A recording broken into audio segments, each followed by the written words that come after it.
Give me a couple seconds. We might not have pictures. I don't care. What, baby? Yeah, probably. We can do voice only for all I care. Yeah. Right? I think we're live. Did it work this time? I just got a notification saying that we're live. All right. Let's see if people can hear us. What are they saying? Wait, I'm hearing things. Oh, nice. Stream status bad. In your YouTube screen. Oh, you can see my screen? Yeah. Oh my God, yes. Okay. How's that? No. It works for me. Can you see the... Yeah, showing up. See in your Chrome window. You're seeing the Chrome Yeah. window? The Chrome. Yeah, with the YouTube Studio. Yeah. It's you got a red button that says stop streaming, and yeah, your event is starting. And, oh God. 21 seconds. Ooh. All right, so you guys are a few seconds behind. Huh. Should we just do it with this stupid screen? You can't see the... You can't bring the Hangout window to the front? No, I don't know how to. Just minimize that. Tab. Trust me, I've already... If you All right, well, everybody can hear us, so... Can you hear us now? There. Yeah, Fiona Wolf can hear us. Awesome. All right. Welcome to the Comics Aficionados. I'm so sorry for all this. I'm your host, as usual, Wes. We're having technical issues. Nothing's working. Yesterday, I had Ethernet cables duct taped over my in-law's house over here just to do that stream. It's even worse today. But This is what happens when Google decides to break something that works perfectly fine for the sake of breaking things. Yeah. And then forcing everyone to do it in a convoluted way. I'm assuming that that they must have a pay service that they want me to use instead. But I don't know about that. I don't think they do. No, they just have half-ass service. I do find some type of morbid humor in the fact that it says stream status bad for the whole time we're going to be doing this. It's not true. It's gonna say good for a few seconds before it goes back to bad. Oh. Yep, I saw it earlier. Good, Fine bad. with me. Doesn't matter. That's Didio's thoughts on it. Yeah, the DiDio. Because Didio's the one that's actually controlling it. He doesn't want us You lost. guys see that on CB Sobolski's Twitter? He says one of his favorite things is to eat food. Like it's like a love of his hobby. On his, yeah. But I mean, you don't put that in your description. Well, I would lead with Marvel editor. When you have nothing else in your life, there's no sex, no nothing, no other enjoyment, shoving sweet stuff in your pie hole is about the only thing you have left. So. Well, in fairness, I think CB's married. Yeah. I think he is. So Doesn't mean she's sleeping with him. It is a fair point, though. Like, if you're the editor-in-chief of Marvel Comics, that's like... Well, at least it used to mean something. I mean, that's held by, like, people like Stan Lee, Roy Thomas. Yeah. Like, this was like... If I achieved that... If any of us ever were somehow to achieve that level, we would prominently be like, that's what... That would lead with that, for sure. Like, And it doesn't say, like, lover of Italian cuisine or anything. It says, I like to eat food, basically. I mean, what is that? well, the stream just says that we're good every time we compliment. Bad. whenever we're complaining and insulting them, it goes to bad. Start talking about Tom King, bad. Tom King, bad. All right, so I have a great panel for you today. Today we got my co-host, as always, Doc. What's going on, buddy? Hey guys, how are you guys doing this morning? It's a wonderful Sunday fucking morning. Yeah, all kinds of stuff going on. We got shenanigans going on this end. All right, back on the channel. I think that'll be the first time in 5 or 6 weeks. Lance, what's going on? Not much. I was hoping I could show you my new apartment. You guys can see it, but it's beautiful. I'll get my my David Finch Batman poster up next time to troll Sergeant Bats. Yeah, Bats supposed to be here, but I guess he couldn't make it. But that's fine. Pele, what's going on, buddy? Sunday morning, just got back from church and got. Are you filled with spirit? Got my religious fix for the week, and tried. It's like, well, I'm going to church. I'm going to avoid politics, and damn it, that's what exactly the priest is talking about is politics. So, oh dear, yeah. So, anyway, I'm here. Maybe we'll talk about comics and not politics. Maybe. All right. Last but not least, we've got DC's biggest defender. Their sword and shield. Ash, what's going on, buddy? Yeah, that's right. Go DC. Maybe. All right, we'll see about that. I'm a little negative on DC. Then that's what today's chat's going to be all about. DC Comics in the current direction. I'm not happy. I put out a couple of videos. What I thought all the issues were. I put out my preview of October and November solicitations, and the fact that I dropped basically all the ongoing series because they included all the crappy Year of the Villain stuff I'm not interested in. And then there was also a Forbes article that was basically forecasting the death of DC as a publishing brand on Time or Warner Media since AT&T took it over, and I took exception to that. I don't actually agree with that Forbes article. So is there anybody on the panel here who thinks that I was full of it? No. It's a troll article. I don't think there was absolutely no substantive evidence to back up anything. It was nothing but speculation, and it was to troll comic fans and people who love the DC properties. So it worked. You could worked. read the same article about Washington Post closing its doors too. Any print media you could write that article for. Yeah. Well, it was just the circumstantial evidence was actually somewhat compelling. Some of it was kind of bullshit, but a lot of it was right. But the two main arguments that he had, one that DC combined their San Diego Comic-Con exhibit into the Warner Media exhibit, and then another falsehood that the AT&T CEO didn't mention DC during his profile on Variety. Well, first of all, he didn't mention anything but HBO, Turner, and what's the other big one? Oh, Warner Brothers during his profile. So he didn't mention Cartoon Network. He didn't mention CNN. He didn't mention any of their big studios that they do. So he didn't mention anybody. And then on the moving their San Diego Comic-Con exhibit, the CEO of AT&T basically said he didn't like the way that Time Warner had structured their stuff, and he didn't like the way that there were walls between like Time Warner and HBO and Turner, and he wanted to break them down and make everyone work together. So actually the Comic-Con exhibit made sense.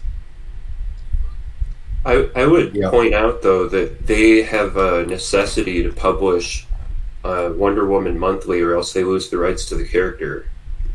So they are going to have to always publish Wonder Woman monthly. I believe if they skip publishing her for like something like 18 months, it goes back to the guy who created her. So they have to do that. Wow, I didn't know that. That was awesome. But can't they just license her? No, they have to keep. It's like the Watchmen deal. If they let it fall out of print and out of circulation for a certain amount of time, they lose it. But doesn't that just mean that doesn't require new product? It just means that they have to keep it. They just have to. They personally have to print new stories. They do have to print new stories. So they have to continue. After what I heard from Perch yesterday, you never know. I guess like a lot of these licensing deals are made in like the 20s, and they weren't really created with like a digital environment in mind where you have like a connected worldwide audience. So there's a because they could always argue that, well, we're putting it out in digital, so we're licensing it to Top Cow or something. If I was them, though, I mean, I wouldn't leave much to chance. Well, well, no, but I mean, they could argue like, hey, we're licensing print copies to Top Cow, but even the stuff that they publish, in print, we have the digital distribution rights, therefore we keep the rights. I would agree with something like that. Yeah, I'd agree with that then. I mean, because all that requires is them keeping up their digital platform, and they're already going to be keeping up their digital platform because that's where they see the future anyway. They're wrong, but that's where they see it. But Yeah. we have to be honest. AT&T did not acquire DC Comics as a part of their acquisition of Warner Brothers, or Time Warner, which they didn't have to because Time Warner had structured themselves to sell off in pieces if they couldn't get what they wanted for the entire shebang. They didn't acquire it for the comic books. They acquired it for licensing and merchandising and the rights for the television and movie characters. Correct? Yeah, same reason Disney bought Marvel. They don't want a publishing house. They want intellectual properties. Mm-hmm. If you stop with the new stories, they all turn into Buck Rogers. Exactly. You're not going to have. Yes. It's dead. It's all going to die if you don't continue to write new stories for these characters. Plus, if you look at all the MCU movies and the DCU movies, they're all basically based on comic book storylines. When you're looking at Superman and Batman, what have they already used? They've already used the death of Superman, correct? They've used Dark Knight Returns. What was the other one? Year one. They've already used Long a lot Halloween, of the big No Man's Land, Watchmen. Nightfall. Yeah, they've used a ton of those huge story arcs that would be, that are your classic stories. They need new material to base new stories on. And comics are a great audience, where you don't have to invest a lot of money, and you can see if the story hits, or if a new character hits, or a change in a traditional character hits with audiences, and maybe then present it to the movie audience. Of course, Marvel is doing something a little bit different, where they're taking characters that didn't exactly hit and throwing them on there anyway. But DC Comics, as a publishing house, has a lot of value as far as it's pretty cheap compared to what they're actually wanting to do, and it's not really. I mean, I guess it's probably somewhat of a headache, but they relocated DC into the home of Warner Brothers. What was that? Yeah, to Burbank. Like 3 or 4 years ago, maybe a little bit longer. I think it was about 6 at this point. So it's not like it's own little entity. That great Convergence event, remember that? It was 2 months that they moved to Burbank. So we got that 2-month event that was just basically unreadable. Well, yeah, because like 3/4 of their editors either didn't get asked to move or refused to move. Yeah. So. Yeah, one of my friends.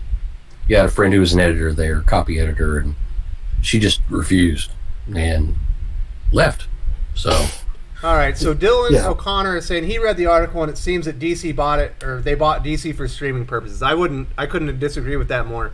They bought Warner Brothers for the streaming purposes and all the and Turner and HBO for all the content that they could add on to a big streaming service to compete with with Disney Plus.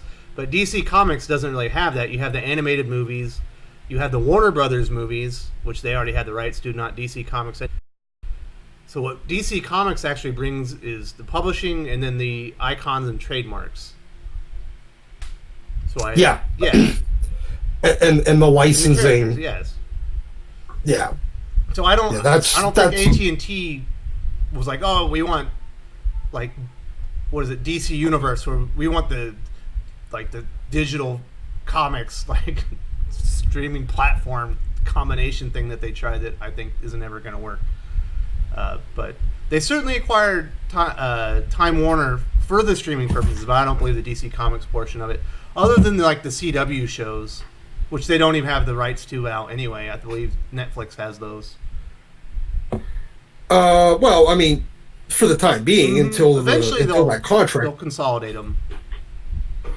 But. Oh, cool! Our stream has no data now, by the way. What? No. I'm looking at the Updating? screen. Wow. No, it's still going. I'm just looking at your screen through YouTube. So Mako is saying, didn't they get DC by default when they bought Time Warner? Not really. Time Warner was set up to sell off in pieces before they were purchased by AT&T, in case they couldn't get the price that they wanted as one giant entity.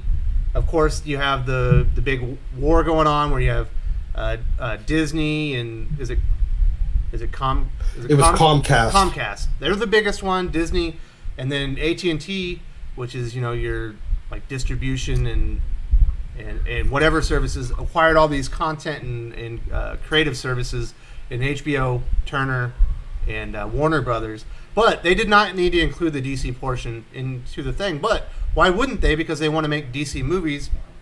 Comic book based movies are $1 billion enterprise. DC licensing and merchandise generated $4.5 billion in sales as recently as 2016. That's over 4 times the entire comic book industry. Yeah. Combined. So there's tremendous value in the DC name. They didn't need to acquire it. I would be surprised if DC or Marvel or Disney wouldn't have bought DC if they could have.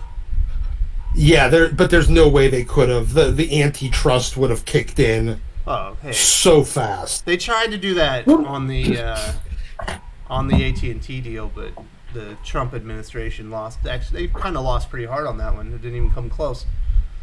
But I do believe that Forbes article is demonstrably false, was complete conjecture and speculation, and not corroborated by any sources, otherwise anonymous or confirmed and identified sources. So I think we can put that one to bed. But the state of DC, it's kind of weird. I know, just for me personally, and we're all different, as readers and fans. I believe 18 months ago, I was ordering 22 DC Comics 22 DC comic titles a month, and some of them were bi-monthly. I know Hal Jordan, the Green Lantern Corps was, Batman was, and now it's down to 3, which is pretty crazy. Pele, are you seeing the same type of trend with your readers, where they're slowly attriting off DC Comics titles and they're not adding them to their pulls? Yeah, new titles are really hard to get people excited for. The existing titles, Batman is just pure attrition. I mean, I've probably lost over 60% of pulls as far as subscription pulls. Probably lost about 60% of people that were originally on the title back when the New 52. There's a little bit of a bump when it first, it was a good, but pretty New decent 52 size was bump. selling like 200,000 copies an issue, correct? With Scott Snyder and Capullo. Yeah. It was perpetually above 200,000. Yeah. And now it's 75. Mm-hmm. So it's a different animal. There was a bump like around issue 50 because everybody thought, oh, he's going to get married, and then that killed it. That absolutely, they would have actually got, if they went ahead with the wedding, it would have energized the title, but they didn't. Also, I think they subverted expectations. I think spoiling the events 2 days before the issue was to release was a terrible idea. Because not only have you pissed off the readers, now you've pissed off all the retailers. And those are kind of the public face of your title. I don't understand why they do that at all. Like, why do they constantly tell us who's going to die 2 days before the issue? Because they think it's cool to get into a headline that's not a comic book news site. Like, ooh, there's also made like the Hollywood Reporter, and they say, "Oh, but you need to wait until X time." And is that reporter going to wait till then? No, they're going to go ahead and run the story. No, because any sort of embargo that you put on that kind of news, they don't care. They don't respect your medium enough to give a shit. Now, if it was Disney, if it was Disney, if it was if it was the film division, they would respect that. But they don't respect your industry at all. Yeah.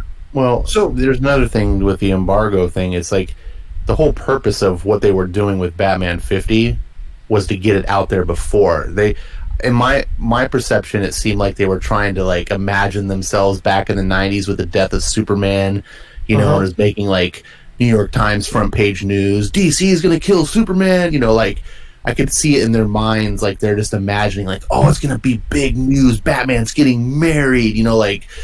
And in their mind, it was way this big grandiose thing and going to get all these big headlines and people marching into the stores. And in reality, it was just, we're going to spoil one of the dumbest event ideas we've ever had and piss off all of our fans. And the normies aren't going to care, you know, just like normal. And we're just going to just do a bullet shot to the gut of Batman.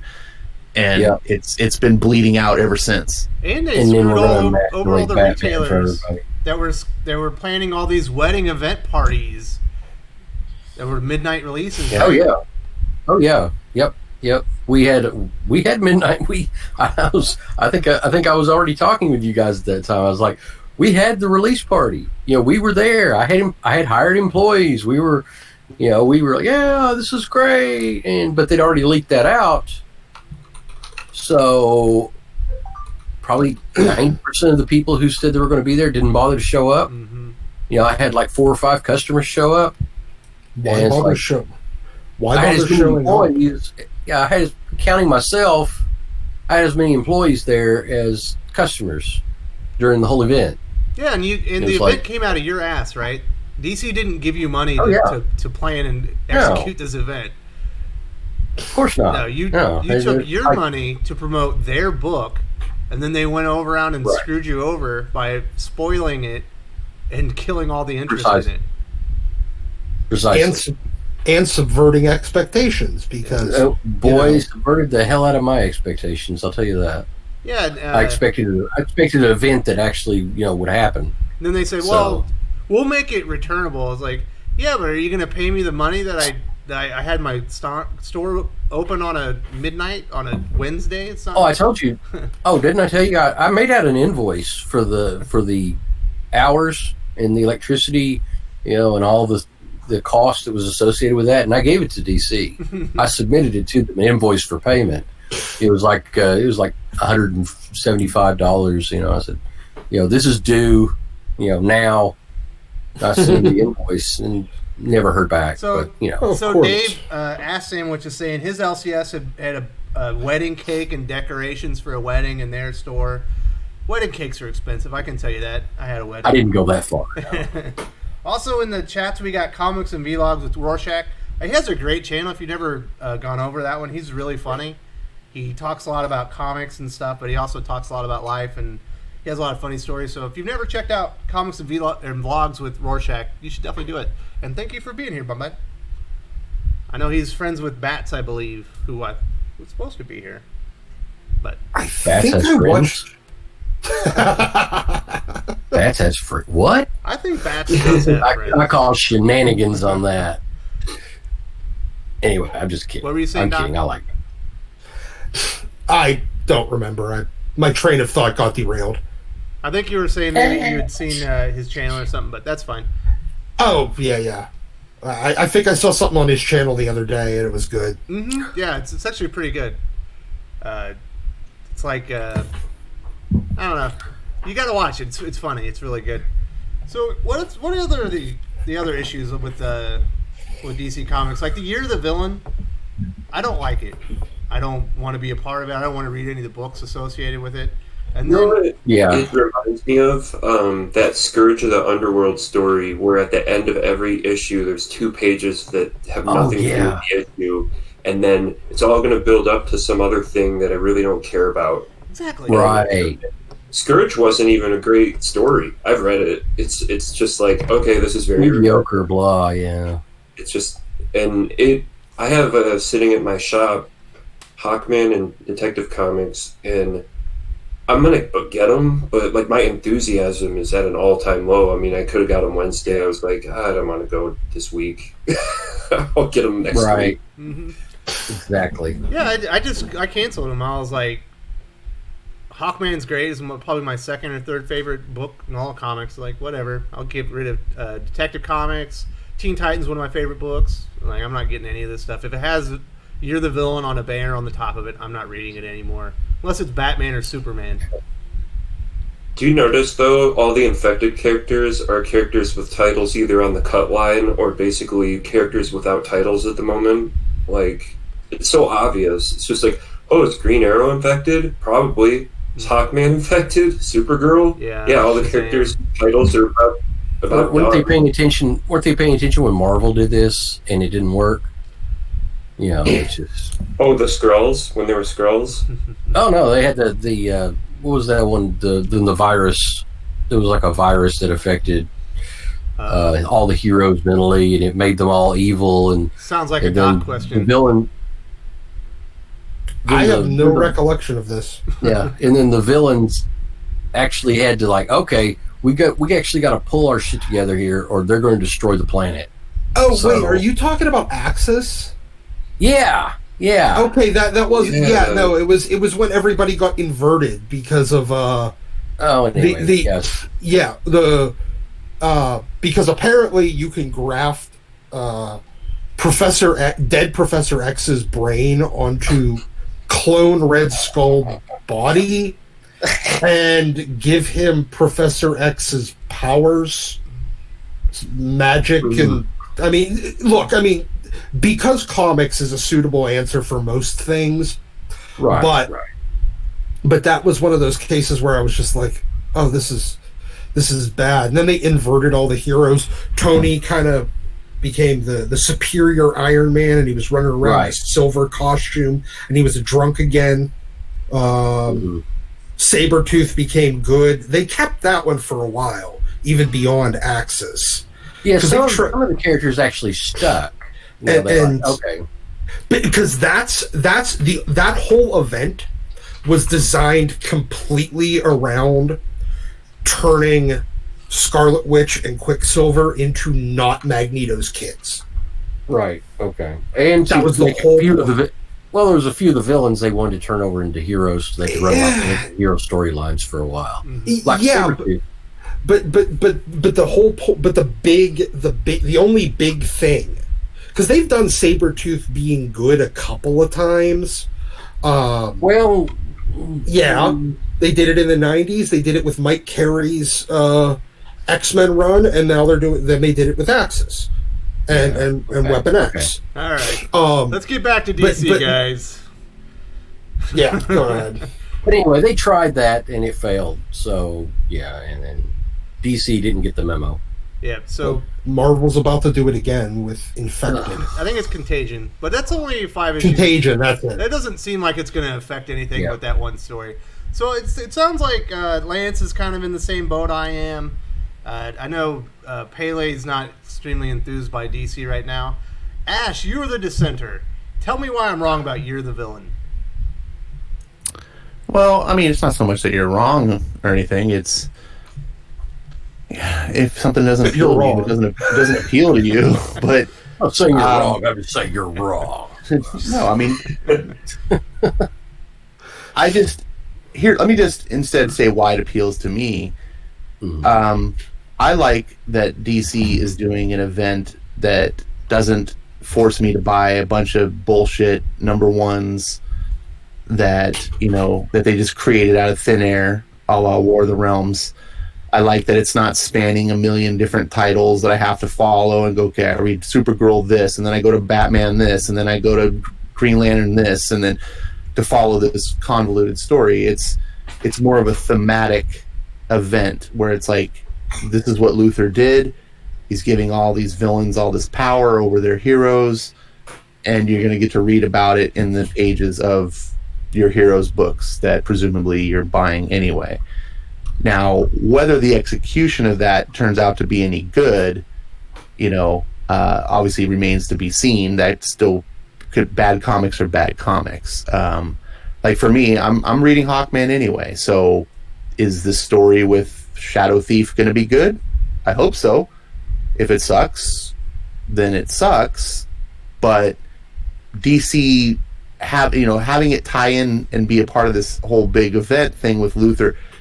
To me, this could have been done as a non-event. Like, it's just a thematic thing. And one of the things I like about comics, personally, I like a shared universe. I like when things matter.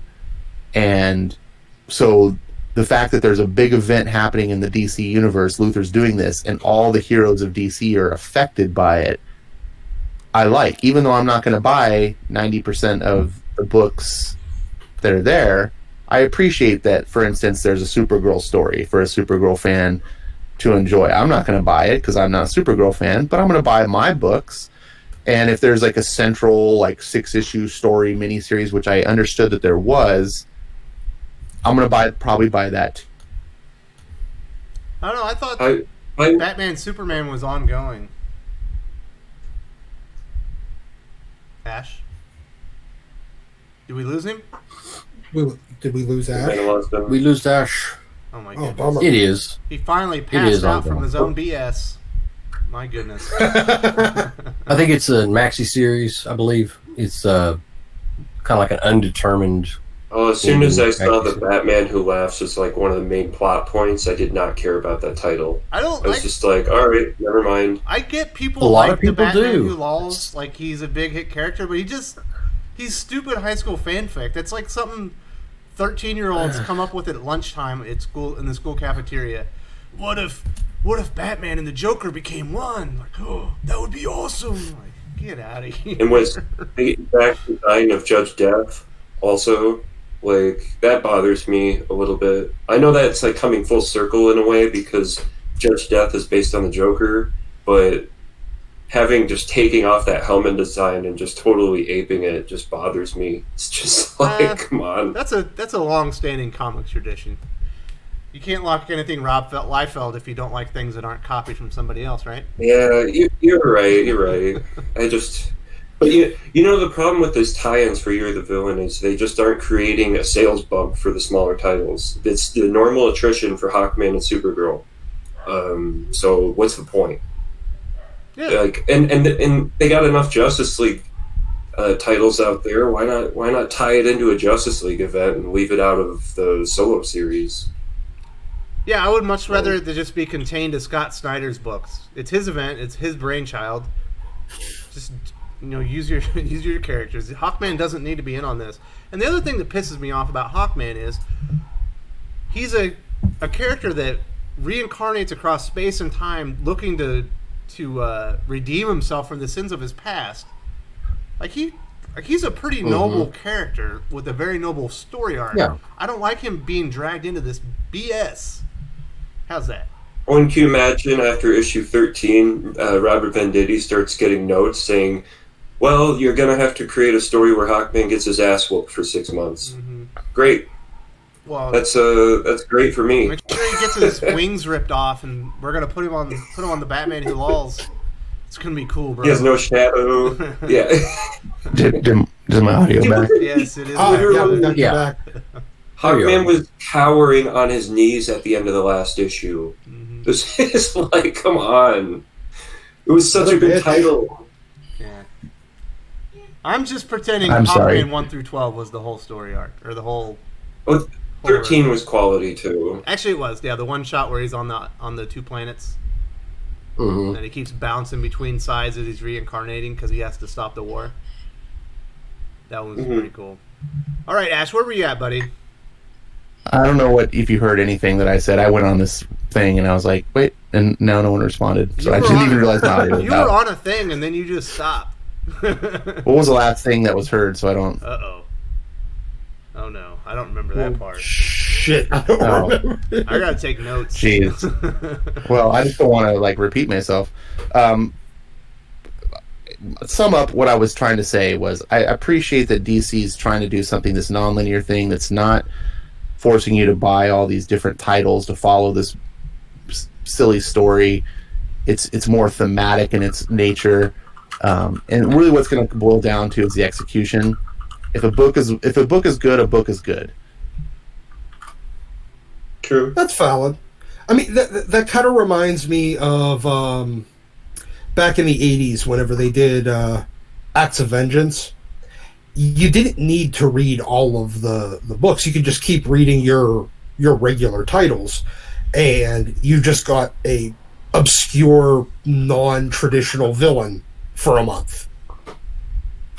That was such a better event, though, because it was more fun. Well, yes, but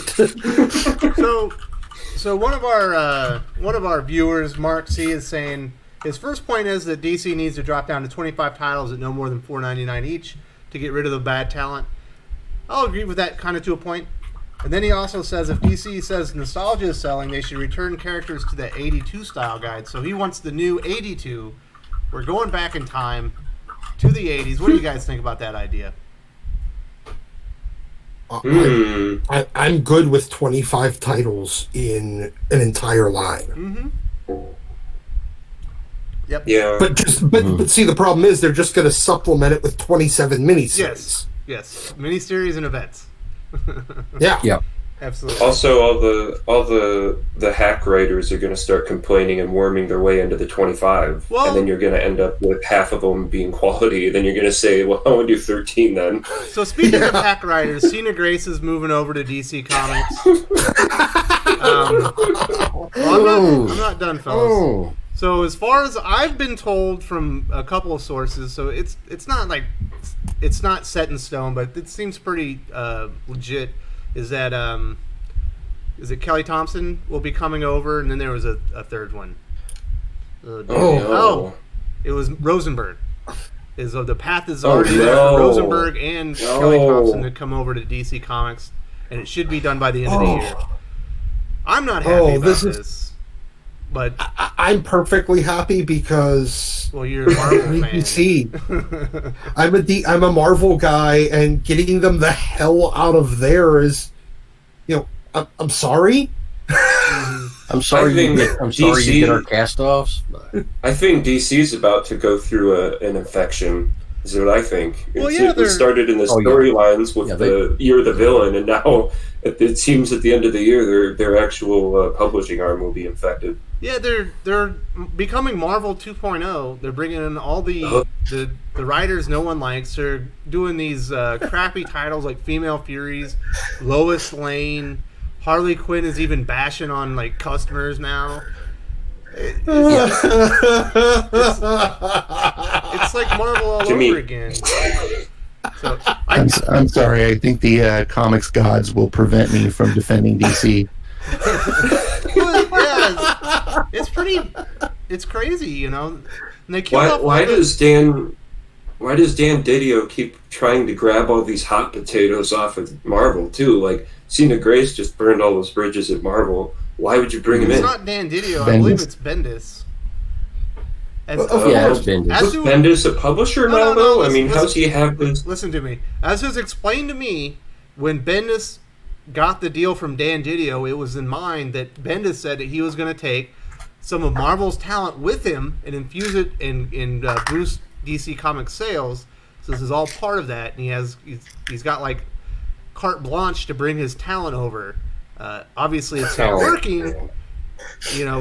Just look what happened to Aquaman. It went from 38,000 sales, and now it's down to 22,000 on a event book, like a milestone book. His definition of talent and everyone else's is very different. It is. It's pretty crazy. Yeah, it sounds like Dan made a deal to undermine his own position as co-publisher. Yes. Why? Why would you do that? Why would you make that deal? Because look, it fits DC his vision. Yeah, it does. It fits his vision, and he thinks that this is the problem with a lot of the publishers. They all think they're getting... when a guy goes stale at a company and decides to jump to the other company, they think they're getting that guy again in his prime from like 8 years previous. Yeah. When really they're just getting the stale guy with a different set of toys now. I think also just... from picking up piecemeal, I don't know Brian Michael Bendis personally, but talking to people who've met the guy, worked with the guy in the industry and things like that, the guy apparently is kind of a charmer, like he's personable very well. And I'm imagining, this is pure speculation, but I'm imagining Bendis as a bit of a snake oil salesman. I have a feeling like Bendis endears himself well to people in the industry and then sells them a bunch of this bull. And so and this is again pure speculation, but I'm imagining in the middle of, you've got Jeff Johns had just recently stepped down from chief creative officer, who's been known to have butted heads with Dan DiDio, who was known to, have to fix DiDio's mess, the 52. I can just see this like resentment in my head that's going on between DiDio and the Jeff Johns side. And then here you've got this Bendis who has been sort of a Marvel icon for 20 years, that you're able to bring over, and Bendis presenting himself like, I'm on your side and I'm going to do all these things that you want. And like, you go, oh man, I got this big gun I can bring over. And then if this all works and we execute my ideas, and then, we don't even need Jeff Johns anymore, sort of thing. And again, this is pure wild speculation, but it just sort of fits. This is why DC needs to bring in Jim Shooter, because even if he doesn't do a good job, I know people are going to get yelled at and fired, and that's all. That's all I need. Well, if these comic companies wanted to do quality work, I mean, they're just obviously not interested in working hard and doing quality comics anymore, because they won't hire anyone that's half the person that Jim Shooter is. They would all quit before working for Jim Shooter. I mean, for fans, that'd be great. Jim Shooter is, I think, one of the best, probably the best editor in professional comics, that there's been. But I just don't think the current industry would, the way it's set up, and they're prima donna, we get to do whatever we want. And they would just not be able to handle it. It'd be I know. I was just kind of making a joke because I'm growing to really start to the DC stable is becoming polluted with garbage, and I'm just sick of these people. And it's at the top. That's the problem. You can clearly see DC still to this day has the stable of the best talent, but they're putting Jeff Johns on a Shazam. They got Robert Venditti on this Hawkman book, which is great, but it's Hawkman. It's never been a big seller. It's this D-list character that has its niche fans that love it, but it's a small-time character. And you've got Scott Snyder would be good on Justice League, but he doesn't even write it. And I don't want to read anything Tynion 4 writes because he's such a hack that I can't stand his writing. It just literally who? James Tynion 4 writes all of them. Well, he writes every 4 issues is supposed to be a villain. At least that's the way it was. That's the way it was. He's doing, his name is in the co-writer section now a lot, which means he's probably writing, which means Snyder is doing the storyboard. He's doing other things. He's doing the dialogue and everything. Okay. But I honestly, I'm okay. I think Tynion is a good backup. What he was doing on Justice League Dark for in the beginning, Justice League Dark was better than Justice League. Way better. And it just died. Oh yeah. But my point is they got this stable. They've got Tomasi still over there doing stuff. They got a lot, but they don't utilize them. Mm-hmm. They go, you guys go over here in the corner and do your little side projects. And then meanwhile, they put people like G. Willow Wilson on Wonder Woman and Kelly Sue DeConnick on Aquaman right as it gets $1 billion. We made $1 billion Aquaman movie, something that they used to literally joke about. That was the running joke of the HBO show Entourage, was there was an Aquaman movie. And it was reality, $1 billion Aquaman movie. Yeah. And it was let's put Kelly Sue on it. Well, and the problem is, I was just going to say, the problem here is they build up these characters. They build them up. They use somebody like Jeff Johns. They use a great, a great selling movie as far as ticket sales and everything like that. They build these characters up, build these titles up, just so they can put a diversity hire on it, so they can preach their social justice. And they're like, we can really get the maximum exposure for this person's cause with this, and then just level the entire playing field. Well, it's got nothing to do with it. It's very simple. Kelly Sue is married to Matt Fraction, and good friends with Bendis. Bendis and her husband have been trying to make her into a thing for almost 10 years now. And, I mean, she's like everybody else in that era. Came out of the Warren Ellis message boards. All the Portland people. They've been trying to make her successful, and they've been sticking her on things that either are getting corporate pushes or just after success in some other way, so she can ride coattails into success. They want to make her a successful creator, and that's the only way they know how, because she can't write worth a fuck. Yes, Aquaman lost 20% sales on her first issue. It dropped from 38,000 to 30,000. And it's all the way. It was like down to 23,000 for an issue 50 milestone. With Speaking the return of Warren Ellis, I would like to point out when they canceled Wildcats, he wrote on his Twitter, "Rest in peace, my bills." Now, he doesn't have enough money to take a failed miniseries to pay his bills, or what was he saying? He was just making a joke. Because Wildstorm was making 11,000 in sales by the last issue, and it was garbage. Wildstorm became trash. Well, Ellis gets a decent paycheck. He gets a pretty nice. Just from royalties, I would imagine. He doesn't have a lot of royalties. The only thing he's ever sold is Red. Transmetropolitan, right? Okay, I mean, he's getting some back-end money on that. He gets a little bit of he gets a little bit of back-end money on Planetary and the Authority, and I would imagine very much. And his Stormwatch. I can't imagine very much on 11,000 sales. But my point is that he gets a good page rate, but he also happens to live in the UK, he has like a seaside house. Yeah, I live in England. It can't be cheap. Yeah, it can't be cheap.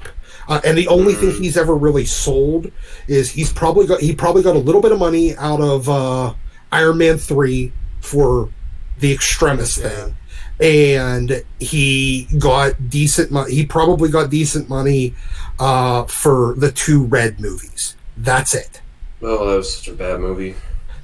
I liked Red, but regardless, doesn't matter. Like my point is, he gets a good page rate, and so him getting even 6 issues canceled, he's probably one of the higher paid writers, just page rate wise, in the industry.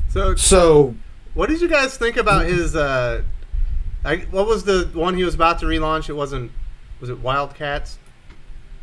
Right? Wildcats was the one that was about to come out. Ramon Villalobos apparently told him he didn't want to draw his old man shit. Yeah. What? Yeah. It got postponed indefinitely, and then he went on to Twitter, I guess. Well, I guess some of these new artists don't want to draw old man shit. And I was like, Villalobos told him to go screw himself. He didn't like his story, apparently. Yep. Is that what you? I did not hear about that story. I've been highly critical. I've been tweeting Jim Lee. I've been like, what are you doing? Like, this is Wildcats. This is your baby. You got Brett Booth sitting over there on the pitch, like in the bullpen warming up, and you're like, we're going to put Ramon Villalobos on a Wildcats book. Like, dude, that guy drew America. Didn't he draw America Chavez? Yeah. And he drew Border Town. Like, have you seen what this guy looks like? He looks nothing like an Image Wildcats type. He's dollar bin Frank Whiteley.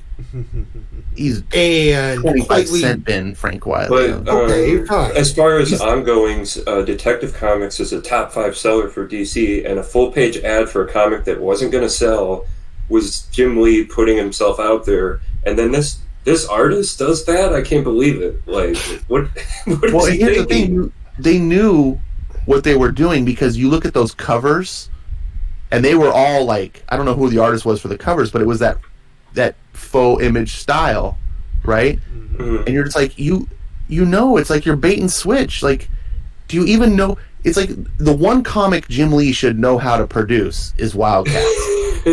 Well, Obviously not, because If you can't do that, you should not be co-publisher of DC Comics. If you can't even make a Wildcats book, I'm not going to He argue. why did they managed- hire you? That's a good he point. managed to fuck up his own relaunch with Grant Morrison and never fired Grant Morrison. Well, to be fair, I don't think anyone fires Grant Morrison. Grant Well, Morrison they should. fires himself. Has anyone seen how, speaking of Brett Booth, how abysmal these solicits are for this Flash Forward miniseries? I could give two Honestly- shits about that book. Yeah, Brett How gets does- to draw. He gets to draw Wally, so he's happy. He doesn't care at this point. I know, it's just the storyline is just they cannot sell this to anyone. Like, Well, it's Heroes in horrible Crisis is- sounding. I don't. To this day, like I was trying before the comic gods interfere with me twice to defend this whole Year of the Villain event, and I still believe in the concept of the event. But these other things that they're doing, I just don't understand how DiDio has a job. It's almost like the dude is literally trying. He's like, it's like a Brewster's Millions kind of scenario. Like someone came to him and said, "Look, you have to find a way to get fired from DC Comics, or and you'll get $1 billion if you can get fired." And and he's like, "Okay, I'm gonna let's see. First we'll kill Wally West. That didn't work. Okay, we're gonna give him a mini series." And it's like everything you do, you have to try to do this. I can't believe that anyone would be this inept.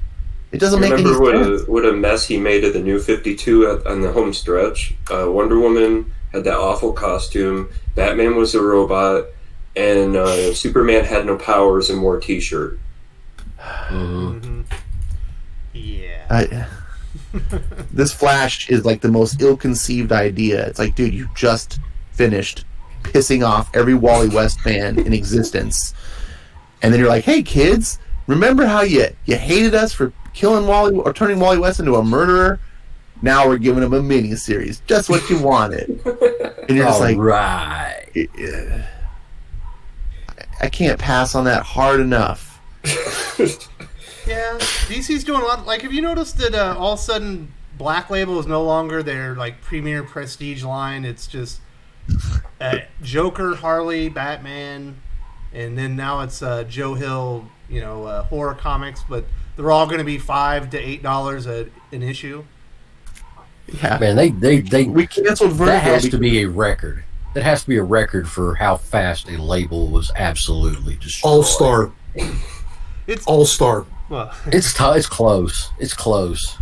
but it's crazy We canceled Close. because we canceled the greatest horror imprint that's ever been created in comics that has this lasting legacy, and we screwed it up so bad we couldn't even sell Sandman comics.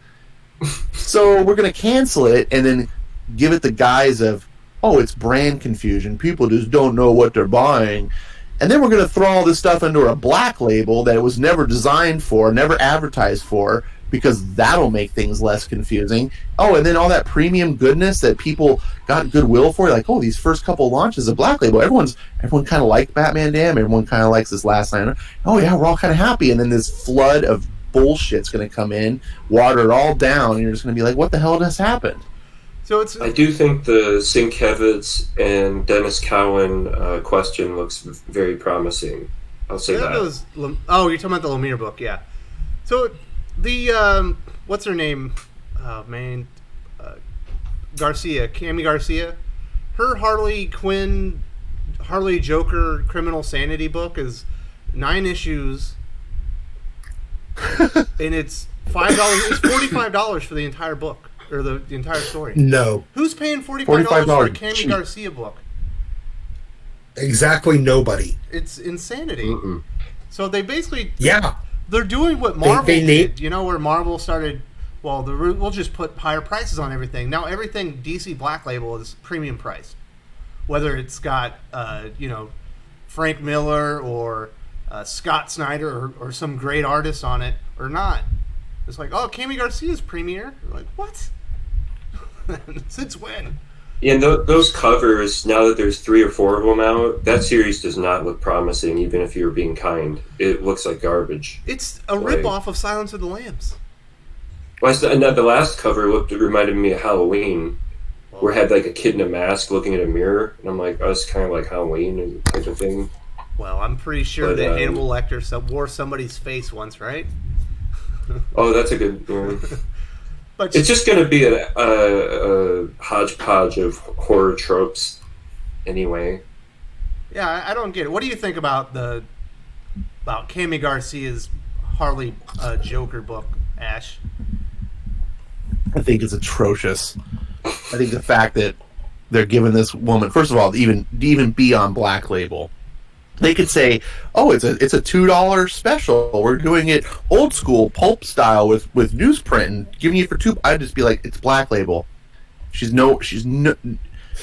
doesn't belong anywhere near this. This is you marketed as the premium book imprint by comics industry veterans and legends." Right? This is a place you earn. This is the all-star team, right? This is why would you just? Well, we're just gonna pull this girl off the street and we're gonna prop her up, and everyone's gonna love it because yay, we prop up women. Son. She wrote a Raven book. Oh! My bad. It was huge for. I didn't realize that she was so DCE. themed. It was so huge they shut the line down immediately. Right. The next day. which is basically success in 2019. It is. If you can kill something, it guarantees you work for another decade. And that's what my biggest overall thing that's still grinding my gears right now is that Andy Curry was like almost single-handedly destroyed the most successful imprint, in mainstream comics that's had almost a 30-year history. And what do they do in return? 25. What do they do in return?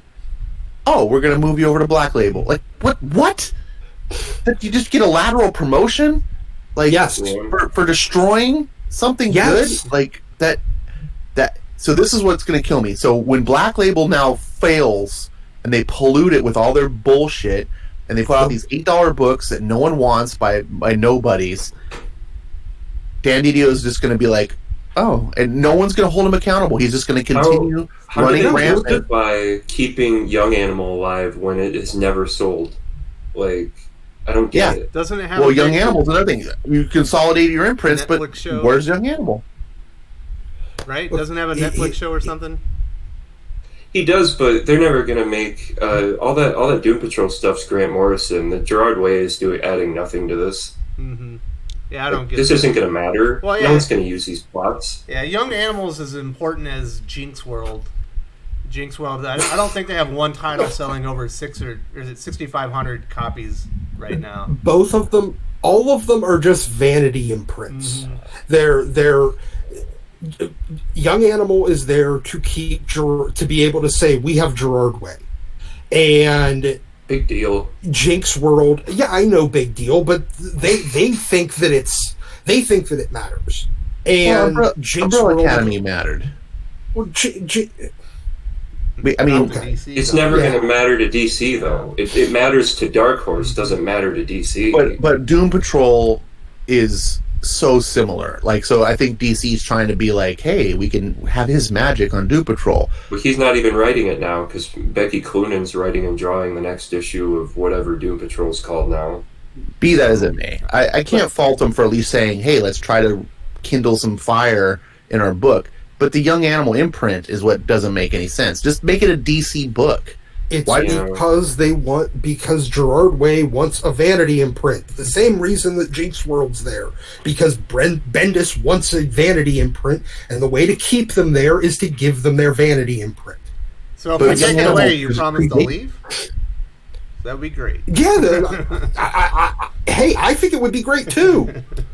I think that getting rid of Jinx World and Young Animal would make both of them go the fuck away, and maybe they'll take all their shitty friends with them. Yeah, that would be also, but DC thinks that it's good for them. The stable of Bendis artists that he's brought back are all so washed up too. Like, David Mack with his watercolors and his little triangles he puts around every image. Like, the only good artist is Jamal Campbell on Naomi, which is awesome, actually. Yeah, Jamal. I don't like the book, but the art's amazing. Yeah, I have to agree. But when Black Label fails, they'll just give Andy Corey a different job. Because here's the thing, when it's a guy like Andy Corey has a lot of friends in terrible fucking places on the internet. Mm-hmm. And so they gave him a job to keep him quiet and to make them stop yelling at DC on the internet. Yeah, they can't ever fire him. They can't ever fire him, because if they do, he'll just have his shitty friends start yelling at them on the internet again and make them look terrible. He was the EIC of Comics Alliance. Comics Alliance when the lady that owns the Beat was there.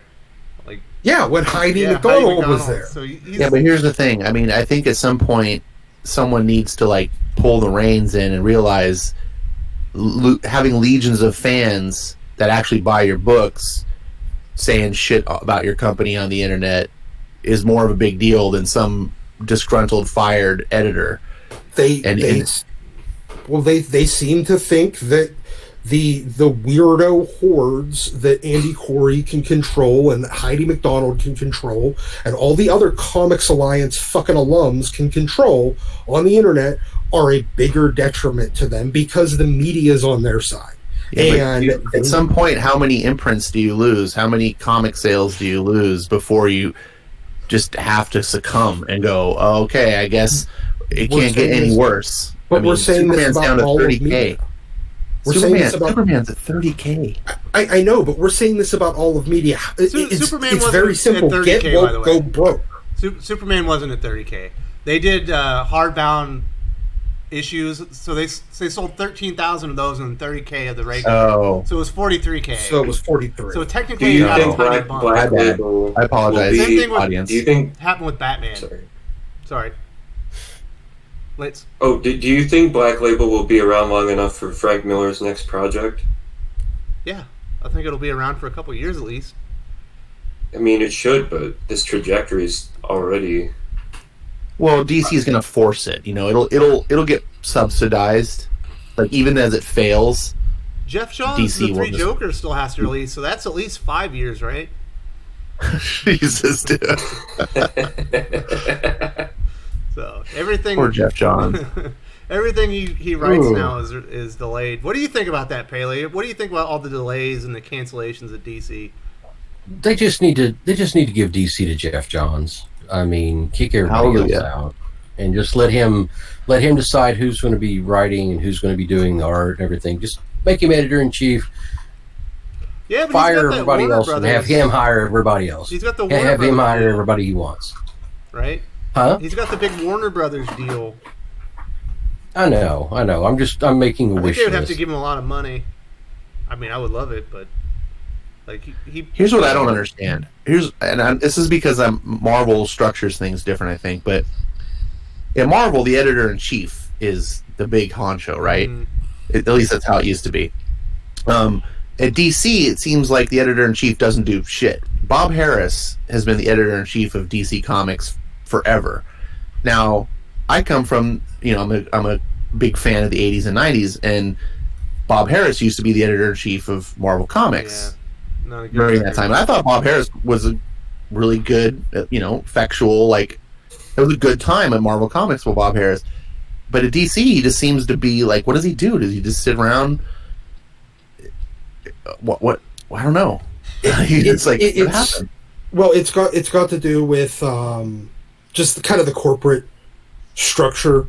The publisher at DC has always been kind of the guy, whereas Marvel it's always, going back to Stan, it's always been the EIC that is the guy. Mm-hmm. So it's just the way that they do it. It's the reason why Karen Berger was important back then, and then Paul Levitz was the guy for a while when he was the publisher, and DiDio was the EIC. Now, Harris has always been kind of a dick. Mm-hmm. So he's not a guy that deals well with media.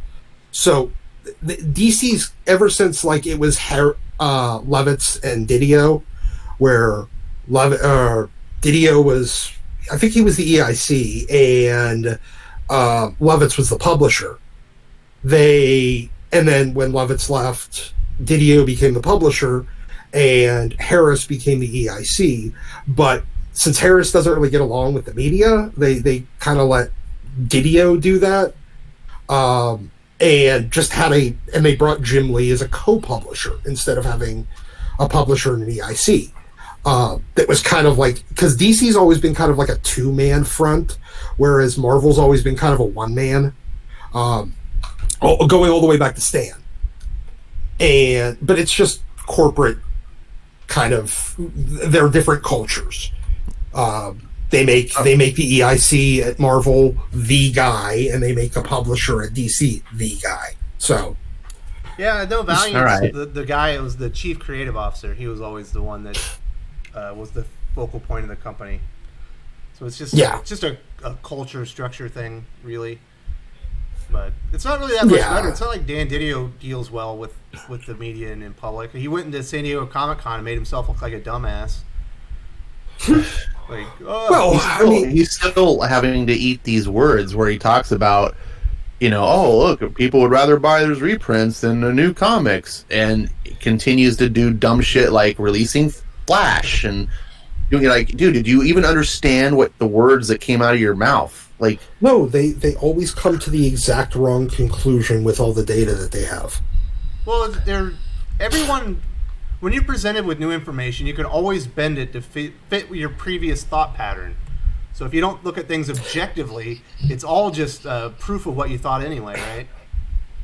Basically, yeah. Yeah. I mean, but he was like a guy in the desert getting led up to water, where you're like, okay, it's cool, it's wet, it's drinkable. That's a shit ton of sand. Whoops. And you're like, wait, how do you come to that conclusion? Yeah, what's weird to me, though, is that, I understand the confirmation bias, but it was weird to hearing him phrase it in that way of, like, we understand that problem, and then just completely just continue on as normal. Like, wait a minute, you just said you recognize what we're doing is wrong, so we're going to continue doing what we're doing, is essentially what he said.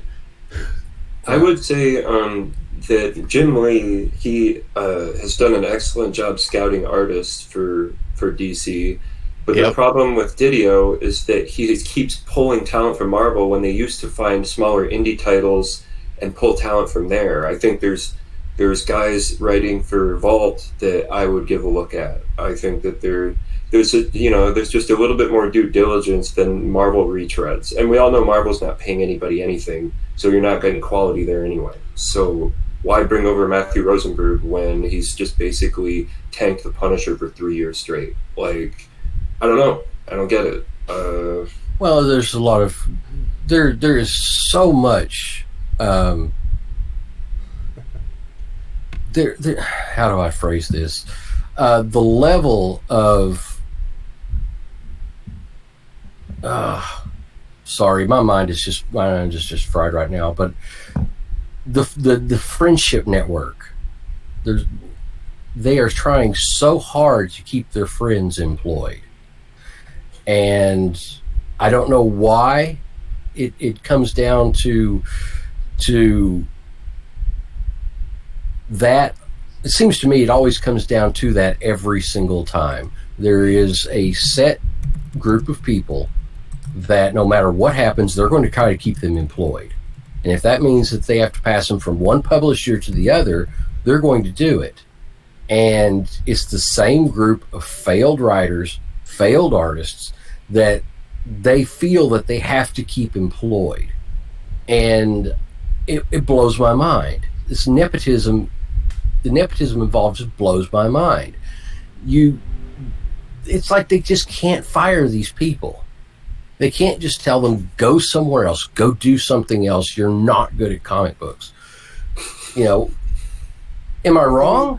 Well, no, I mean, look, let's be honest. How long did the industry pass around Chuck Austin before he just stopped getting work? Yeah. And there's been a lot of those guys that, have come through and get passed around for couple 3, 4, 6 years. Ugh. And everybody tries them, everybody thinks, well, he didn't sell here, but maybe he'll sell here. And never manages to. Always loses sales. And then eventually, I mean, granted, this was back in a sane industry when eventually, you know, if you didn't sell for long enough, they just stopped giving you work, and then you'd have to go somewhere else. Well, that was back when, that was back when you actually had to have talent. You actually had to prove that you could hold a book.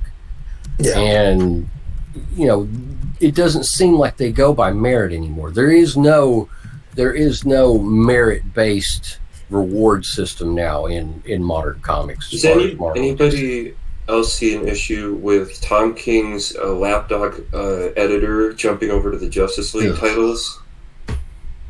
I mean, he's been taking marching orders from his own writer, and they promoted him to Justice League. Oh, why do you have to? Well, Scott Snyder is in charge of Justice League. That would be like he's in charge in name only. It's not like Scott Snyder's going to be like, well, yeah, you got a good point. I'll just change my story. I don't think. But why would you want an editor that gets bossed around by his writers? Oh, yeah. It's a weird... That's what I'm saying. Yeah, the editor should be in charge of the writers. Should be wrangling them up and basically be a QC and make sure continuity and everything is in line. And wait, you can't use that character. He's being used at the same time on this other title.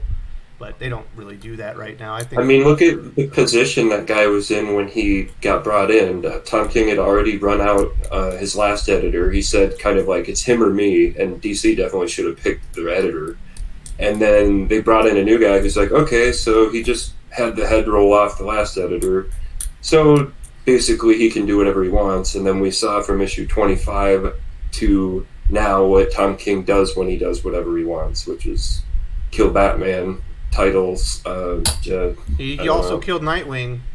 Don't forget that one. Do you see the sales for Nightwing and how low they are? Really, like 14,000 or something. I don't even look at it. I've seen how crappy Nightwing is. Like the last issue, I flipped through and I was like, this is like D-list indie art. Like when Boom Studios is doing better art than you, and you're DC Comics, you have the best art talent. Like. There's no excuse. This is literally a title that they're trying to suicide.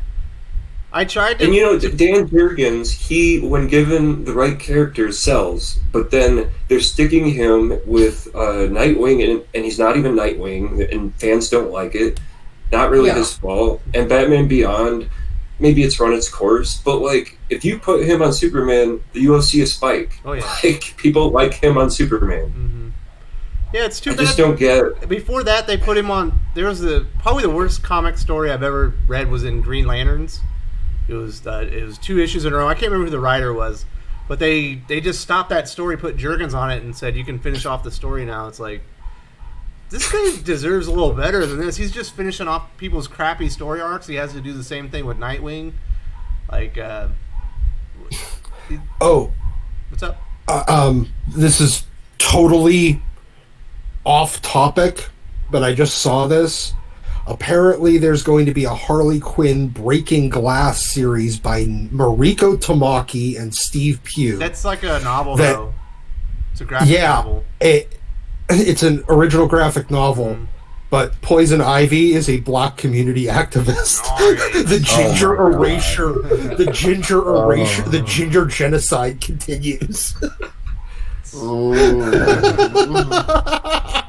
Oh my god, that's hilarious. I think one of the problem is the SJW's NPCs. They can't tell the difference between heroes and villains. They really can't. They don't understand what makes a hero and what makes a villain. So they just kind of like, well, I kind of like the way this guy looks, or I kind of like the way this girl is. And they don't know the history of the characters. They can't really tell the difference between right and wrong, so they just pick characters at random and decide, I'm going to do this with them. I see it. I see it a little differently. I see it as they identify with the villains. Yeah, they don't identify. I was being with facetious, but okay.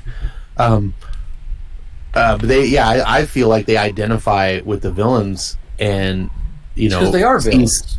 Well, sure, that's why you identify with it. They see them as like, oh, they're victims, and these poor people like Harley, and they've just been mistreated. And they look at the heroes and those qualities of virtue. In their weird, twisted minds, virtue is something that is not good. It to them, it's like authoritarian, and that means fascism. And you can see it in our society where they're pointing fingers at people and calling them fascists, and it's like, no, those are the people who are not. Those are the people who want freedom and equality and stuff, but you've been trained to see that virtue as, something bad and twisted. And so they know in their minds, there's a sort of cognitive dissonance. They know, like, Superman is the hero because he's Superman.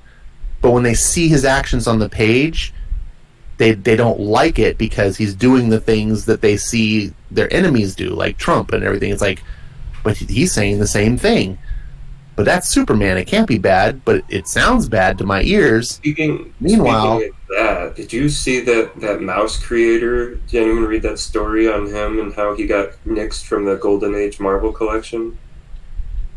No, but he called him the Orange Skull. He apparently thought that was really clever, and they nixed it, and then he walked off introduction. And like this is not clever. These people are not clever. Like, and I know Mouse was a hallmark of graphic novels, but I don't know what he's talking about. Oh God, all these people are just so predictable and boring. Get new material, really. Orange Skull, Jesus. Just call him the Chester Cheetah for all I care. At least that would be better. Well, he's supposed to talk about Golden Age Marvel comics, not like Donald Trump. What in the blue hell does Donald Trump have to do with Golden Age comics? So what they do, they called in one of my favorite writers, Roy Thomas, and he got the job done for him. Okay, I mean, Roy Thomas is like a normie. What in the hell does Art Spiegelman have to do with Golden Age Marvel anyway? The guy has never worked there. That's a very good point. I don't know either. Why this would be like having it would be like having Stan Lee come in to talk about Golden Age DC. Like, the guy literally worked there he did one project with DC in his entire life. And it wasn't until he was in his mid-80s. It doesn't make any sense.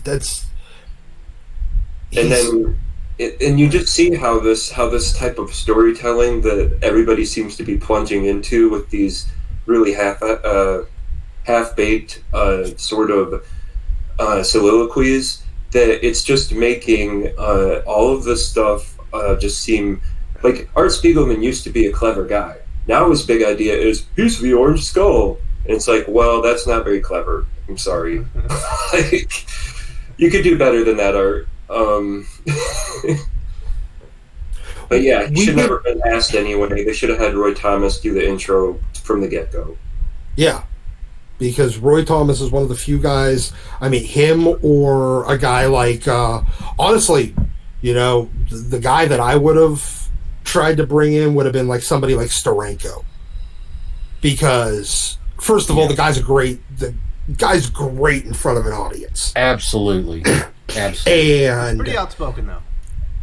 Yeah, he is, but he's always got these great stories about that time in the comics industry, and even growing up reading it. But I mean, beyond that, like somebody like Roy Thomas or Steranko or somebody like that should have been their first choice anyway. Having Art Spiegelman doing anything about Marvel it's like tits on a bull. There's no point in it. My favorite thing about Steranko, whenever you see him, he reminds me of that 70s Hollywood icon Robert Evans. He just got the snow white hair and the super tan face, and he's got two babes with him every time. It's just funny. You know what? I shook the man's hand on Friday night, and I haven't felt a handshake that firm in about 10 years. There you go. From anybody. And the man's like 80. I haven't felt a handshake that firm in like 10 years. I'm not kidding. I'm like, Well, there you go. God, that's a real handshake. Jesus. Yeah. Not enough So- of that in the world anymore. All right. No. So Dominic finally made it in. What's going on, Dominic? We missed you, buddy. All right. So is there one last thing we need to cover for DC before we move on to X-Men? Oh, yes. Actually, there was one question in the chat earlier asking about whether or not we felt like DC was putting too many of its eggs in the Legion basket. Oh, like the Legion of Superheroes? Going forward. And I figured we'd open that up for a couple of minutes of discussion. Well, it's only going to be one title, but they certainly destroyed Jonathan Kent for it, so that was pretty strange. I don't know, anything with Bendis' name on it nowadays, I guess it doesn't seem like it's worth reading. Like, I'm reading Event Leviathan. This last issue was the worst one yet. It was completely incomprehensible. I still don't even know what's really going on. So I don't know. What do you think, Lance? Are you excited for the new Lost series? I thought that just my issue with Bendis, Doc said, put your eggs in one basket. Well, Batman. any basket you hand to Bendis is going to be dropped and smashed and stepped on. So I really don't. And Legion, they were building up for that for 5 years for the right plan. Like, I don't understand. Like, I would put someone like Jeff Lemire on that. Like, I don't understand the logic. I know Hickman wanted to do it at one time, but then it went on hold because Doomsday Clock got pushed back by like a year or two, and it ended up with Bendis. But I don't think it's going to sell well. I mean, you might see some initial excitement just because of the old Legion fans who are starving for new material, but they're gonna taper off. So the two baskets I see at DC are Batman and Bendis. Bendis controls Warner Comics, Jinx World. He'll have Lost. She's got all the Superman titles. And then for Batman, I think it's 23 associated Batman titles in October. Between Batman, Joker, and Harley, right? Oh my goodness. Yeah. Because why not? I think. Yeah, why not? Nothing matters. DC is named after Detective Comics. All they're living. I saw Warren Ellison Hitch's Batman maxi, but the covers don't look good to me. The colors are all wrong, and I'm kind of like apprehensive about even jumping into that. I do have one question. When in the blue hell is that Mark Silvestri Batman story coming? Because they announced it like 5 years ago, and then they re-announced it like just recently, like last summer. If like he a year spent as ago. much time at the desk as he did on his hair, then it'd be done. But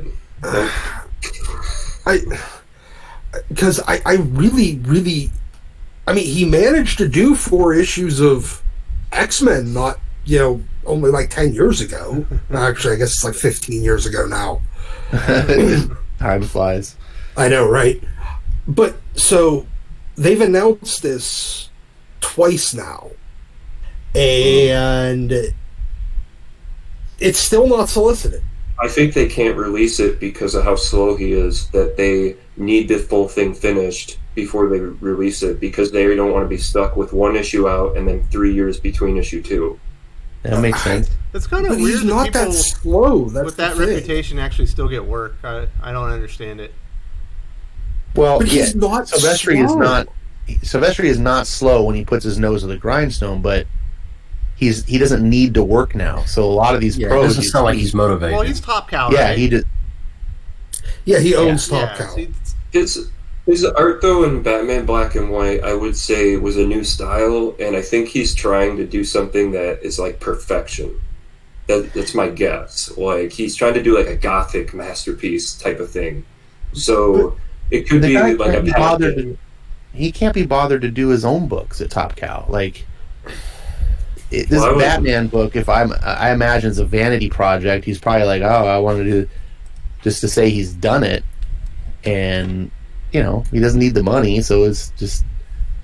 Well, he couldn't hire himself to do Cyberforce. It's not worth it. Right.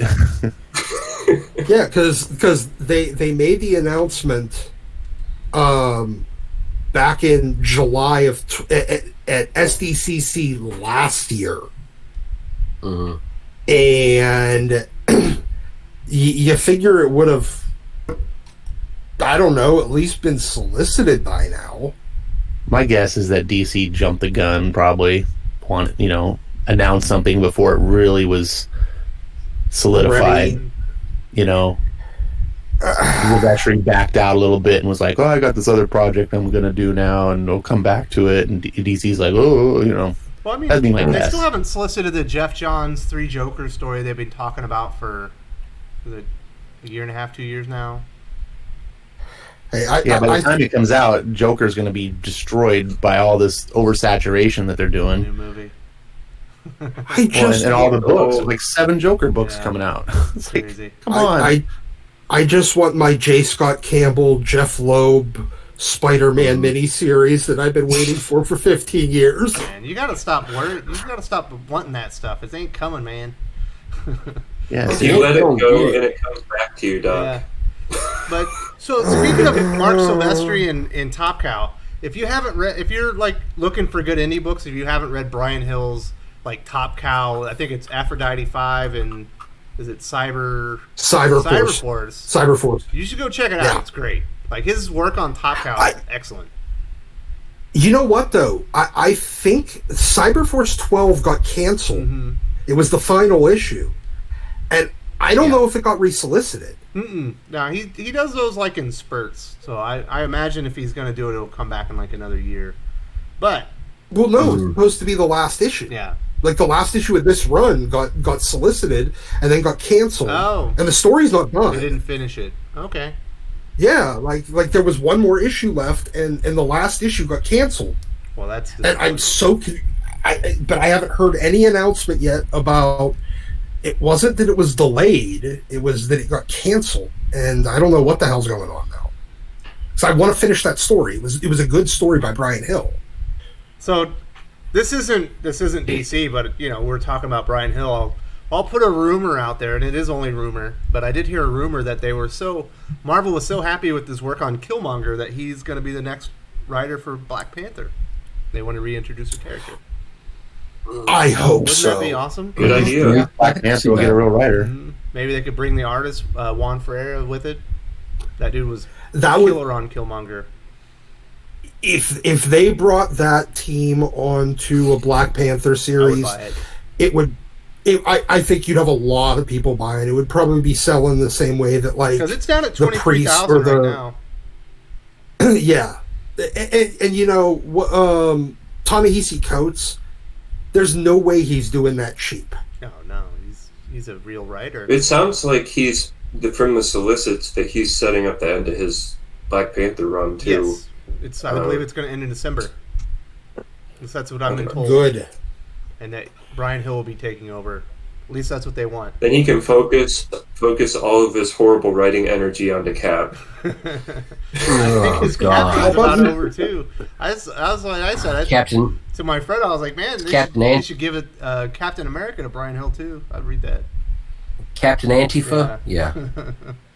That's what it is. I mean, it's Captain Antifa. I mean, it's absolutely...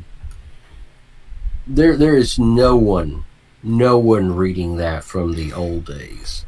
The only people that are buying it are... Ta-Nehisi Coates fans. Yeah, that's basically it. Yeah. Well, or Alex Ross cover fans. The covers are great for it. I do believe that there's a segment of comic stores that buy books that they know won't sell just to keep the numbers up. At least that's the way it's been explained to me somewhat. Have you heard that one, Pele?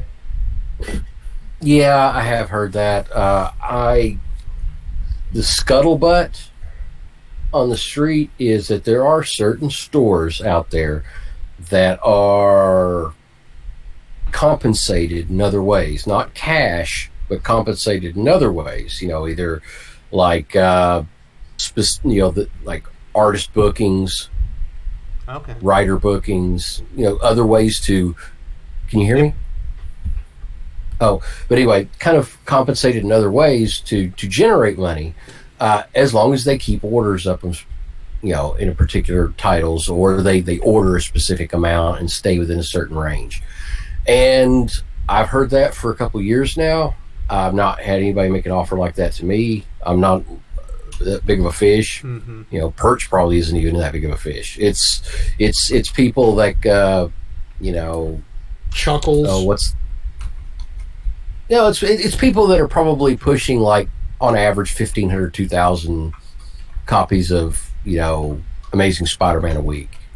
Per issue. But I've heard that, and I have no reason not to believe it. I mean, I know it's conspiracy theory, but I don't doubt it, because I don't see how certain titles even sell even the bad numbers that they sell, considering how poor those titles are. So it's got to be something there. There's a question in the chats. I haven't been reading Captain America, and Mega Monans asked, what's Cap doing in Coates' run that's so bad? Is he beating up ICE agents or something? Oh, he's like going after, like, white supremacists in the Midwest. He's like, in the he's going out and looking. He's kind of hunting down Proud Boys and didn't he stuff like basically that. Disavow America like a few issues ago? Yeah, yeah. Well, he's like, I don't. This is not the America that I once believed in, and I and all that kind of crap. Where he's wanted for something, and like he's just Steve now or something. I think that is the most recent thing that I saw, but I have zero interest in even looking at a Captain America. Yeah, but when he was like hunting down white supremacists in Iowa, I just I don't care. I don't want to read this. Doesn't seem like a job for Captain America, does it? No. Seems like an FBI thing. Well, I remember a Gruenwald issue where he was in my city, Madison, and there were some people like burning crosses and stuff, and he's like, "Oh, I'm gonna have to whoop some butt here," but it's not. That was one issue. Mm-hmm. That was not 6 months of the title. But, well, the best way for them the best follow up for that would be to when Ta-Nehisi Coates leaves to bring in somebody like Tariq Nasheed next. That guy would be. Of course. Also, this is also on the heels of Red Skull being a Trump allegory. So it all kind of creates this whole vibe of like 2 or 3 years of Cap storylines that are very like extremist left-leaning and just kind of off-putting for a lot of people. So, I mean, it's not quite what it's not just an isolated incident of Cap taking on some like cornbread white supremacist type of people. It's been 3 years of this type of stuff, and they're lumping a lot of things into that category that are just a little too loose. It's just weird. It's just a weird story to me. Get back to the snake people. We'll do that. We need more generic patriotic adventure, man. Yep. Yeah, we do. Well, here's the problem, though. Is there anyone at Marvel that knows how to write patriotic comics? And I mean, double check that. Not just knows how to write patriotic comics, but would actually write. Because their idea is America, that. Right? Who? Roy Thomas just wrote a Captain America, correct? I think he did like a one-shot special for like the 80th anniversary. He's a writer. He's doing the Savage Conan series coming up. My most look forward to October. My point is, I guess, the ideology that's permeating throughout Marvel, coming down from Sana Omnet, filtered through CB, they just have no desire. Like they're changing Punisher, for God's sakes. Like everything has got to be this totally left-leaning, ultra-liberal, Orange Man bad, and they're struggling to try to fit Captain America into this paradigm because he never has, but it's like that square peg in the triangle hole. They're just like pounding on it and trying to go through, and Cap fans are turned off, and lefties don't like Captain America. Like that screams everything in their face, like, oh my God, he's got a flag as a costume. When's he going to burn his costume? That's so offensive to me. Oh, So- Yeah, I guess he'll you'll see him throw his shield on the ground and piss on it or something. So Yeah, I mean, wow, what The a run- bold statement. So The run will end with him setting himself on fire. I'm Immolation. surprised that they haven't had like a rehash of the Nomad storyline, except he goes and becomes something completely even different than Nomad, where he doesn't even have the stars and stripes at all. He's some other. so Go ahead. Sorry. Well, he we're is going to get just back on the Steve right DC thing now. and wrap it up, okay, guys? But so Back to DC. Dylan O'Connor in the live chat said, "Speaking of white supremacy, can't wait for Superman versus the Klan. Has anyone seen the solicit for this in October? It looks amazing." Oh my god! I was just talking about this on Discord last night. It is horrendous. It looks horrific. It's Superman It's got- protecting like a Chinese family in the 40s in New York or something, right? Bats was saying that that she's Asian or She's something. I Chinese. look at that cover and she just looks like a white girl to me. I read the solicit. She's And- Chinese. Oh, did Yeah. Oh, okay. Well, you can't tell. At least I can't tell from the art. And I look at the cover, and it's got Superman holding up this car, and in what looks like a slight homage to Action Comics #1. And then there's this like cowering girl or whatever, like this girl like kind of semi behind him, and then in the front you see the arms of these KKK guys and their shadows, and they're holding bats and chains and torches and all this stuff like threatening. And I'm just like. I look at that cover, and like I said, to me, she looks like a white girl, and I'm like, and I read an online article about it that had several different page screen captures, and I'm like, there's not a single black person in this comic book. How are you telling a tale of the KKK, and there's no black people? Everyone is white. Who's the KKK going No, after? it's Chinese. I believe the writer's Chinese. Let me go check. The choice of that type of cartoony art for a story like that is beyond horrible. Also, like you're going to draw all these like Archie Comics type of Klansmen with Superman. Like, what's going on? Like, And actually, she it looks more like Chinese. Hanna-Barbera. Actually, let me correct that. It looks like a cartoon from the 70s. It definitely looks like a cartoon. It's Gurihiru, for those who aren't familiar. I think that's a team. Then they did like the Wasp previously. They're very kind of cartoony. They're actually decent artists. It's a wrong choice, I think, for this book. And I think Wes has corrected it. I'm sure she's probably Chinese. Like even Bats was saying, I think she's Asian. But when you look at it visually, if someone doesn't tell you, I was like, is she a Jewish girl? Like, what's the deal? But everyone in the book, I haven't seen every single page, but every page that's been shown, it just looks like tons of white people. And I'm like, this doesn't make sense. Like, the KKK aren't known for going after the Chinese. That's not, No, thought there it was- wasn't a lot of Chinese people in the Bible Belt in the 40s. I'm sorry. Yeah. It was pretty confusing. I was like, I don't know. This doesn't feel right. And this writer Yang, I saw an interview with him, and he goes, "Well, he fought the Klan once, and there's a very interesting history between Superman and the Klan." And I'm like, to who? To who is this interesting? Like, and he's just shoehorning Chinese stuff into all his Superman stuff. He's like, how about I have a Chinese Superman? And it's just like, okay, I get it, you're Chinese, but like, I just don't understand what his, like, you can tell stories with Chinese characters, sure. Like, you have Blind Spot with Daredevil, was a great character. Great, they created like a cool mythology with it. Do that.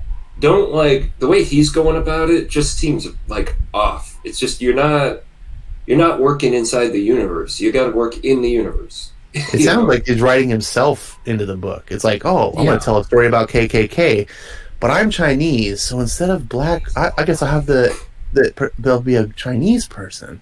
Like, Yeah, it's pretty random. Actually, I'll say the October solicits for DC were pretty putrid. I thought Marvel's were much better. I have videos on both of them if you want to check them out on the channel. If you want to. oh, they're good videos. Yeah. I like them, Wes. Thank you. And the November solicits for DC just came out, so I'll probably have a video on that on Tuesday as well. But we already know I wanted to add one November thing. solicits for DC. That Hawkman. I want to add one thing about the Yeah. Superman clash.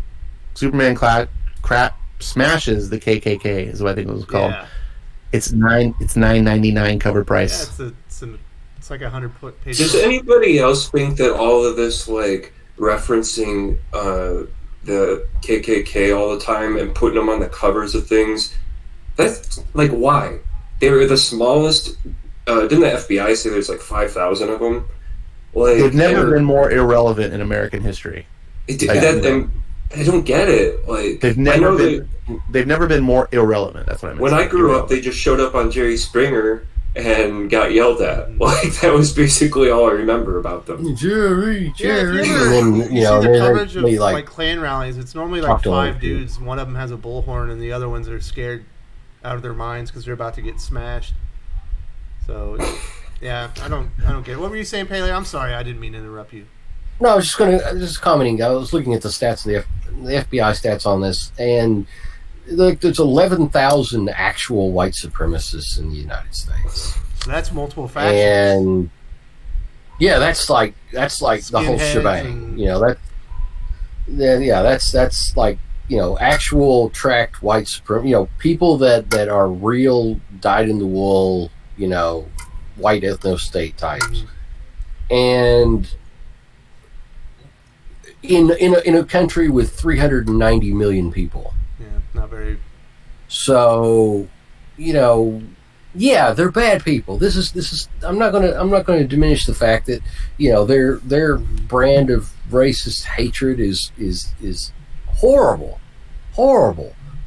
But how many racist ideologues does Antifa and the far left have on Twitter alone? It's got to be a lot more than 11,000. So it's the old trick of projecting your problems onto somebody else, and it's a good straw man for them. So they create a straw man to rail against to look good. But the thing is, nobody thinks they look good because they just look like crazy people. Yeah, no one sympathizes with the Ku Klux Klan or white supremacists. Nobody. It's absurd. This isn't the 60s. Really? I thought, I could have sworn it was like all of comic geekdom was just clamoring for a Klan rally. I thought that was a big problem. No, I don't think so. Sorry. All right, let's move on from this lame subject. Let's get to something cool. You've been reading Gail Simone's Twitter. Yeah. Oh, Let's that's talk true. about Dang something it. cool. You got me. So this week was Powers of X #2. In my opinion, House of X #1 was pretty confusing. It was laying the groundwork or the foundation. Powers of 10 #2 or #1 did kind of the same thing, but on multiple different levels of time. House of X #2 changed the game, wiped out any thoughts that you might have had about the story, where it was going. And now Powers of 10 #2 is finally moving things on and moving the story along. Doc, did you get to read it yet, or you just you waiting on that book? Oh no, I just read it yesterday, actually. All right, we're all wanting to hear what your thoughts. What did you think of it?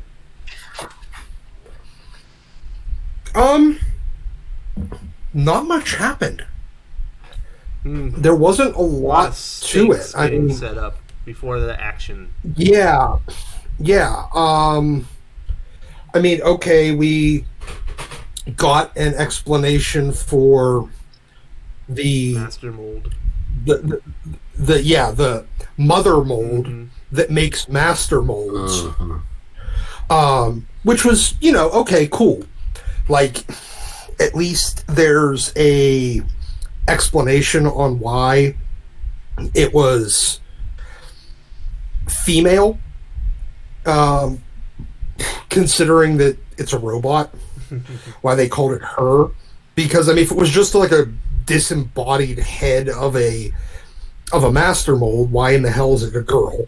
But actually having it as something different is actually kind of cool. I like that. So we got a little bit of an explanation for that, but there's still not a lot really happening. It didn't help clarify. Now, I'm still convinced that this is not our universe. That this story is taking place in a different timeline. in Moira's. I mean, it's obviously Moira's 10th life, and I think her 11th. I think it's her is the 9th one and where 10th, she. but it's definitely 2, in my opinion. Yeah, and I think I think that it's. Yeah, and I think that her 11th is the one that she's dead in the 616. Mm-hmm. Right. And okay, I so get what you're saying. gonna, yeah, It fixes everything. so this. So, I don't think so, but they didn't really give you much new information on that, and they added a lot more world building. I'm still, I mean, on the story itself is actually pretty good. There wasn't a lot of forward momentum on this issue, not like the last one, not like House of X #1 or #2 rather. But no, it wasn't bad. I said this the same on Twitter earlier or yesterday. I'm getting really, really tired. I mean, at least this one was 20 pages of story, but I'm getting really tired of paying an extra $1 for between 2 to 5 fewer pages of story and than a $3.99 comic, and then adding an additional 10 pages of infographics or white pages with one quote on the page. I am not really down for paying $5 to get only 20 pages of comic and anywhere between 12 and 15 pages of infographics and white pages with quotes. But with that being said, no, I enjoyed it. I enjoyed this issue. There was a little bit of stuff that was covered. I think they're going to need to. He's going to need to pick up the pace soon, because I'm not really down for every other issue actually moving the plot forward. Mm-hmm.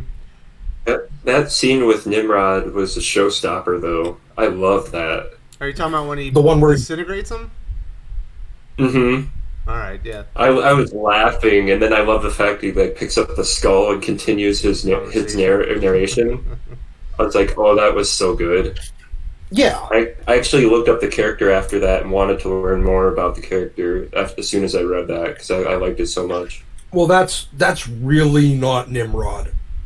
That's not the Nimrod that we've had for the past 30 years. All right, so I have a theory years. about that, but I don't know if I want to talk about it. Go for it. Well, you can't say that. Oh, holy shit, man. All right. I got this, but I'm not going At the end of House of X #2, and you see the timelines, right? And there's like a maroon one that's her 10th or 9th timeline. It goes on indefinitely with some blank arrow, like checkered arrows to the end, right? I believe that her conscience gets taken into Nimrod, and it extends her life out 1,000 years. And that's why they're in the 10th lifetime trying to prevent Nimrod from happening, which is why you saw him show up, and they said, we think this is when Nimrod happens, where they make him, correct? That's an interesting theory.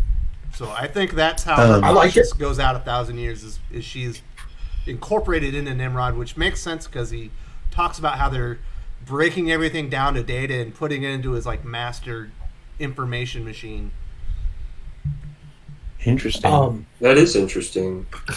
I now the phalanx thing is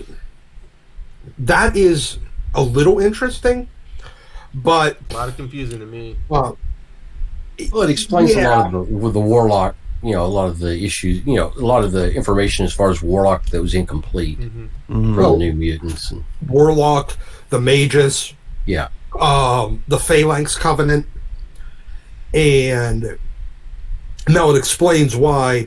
Oh shit! I forgot about the Phalanx Covenant. How did I forget that? No cursing. Oh wow!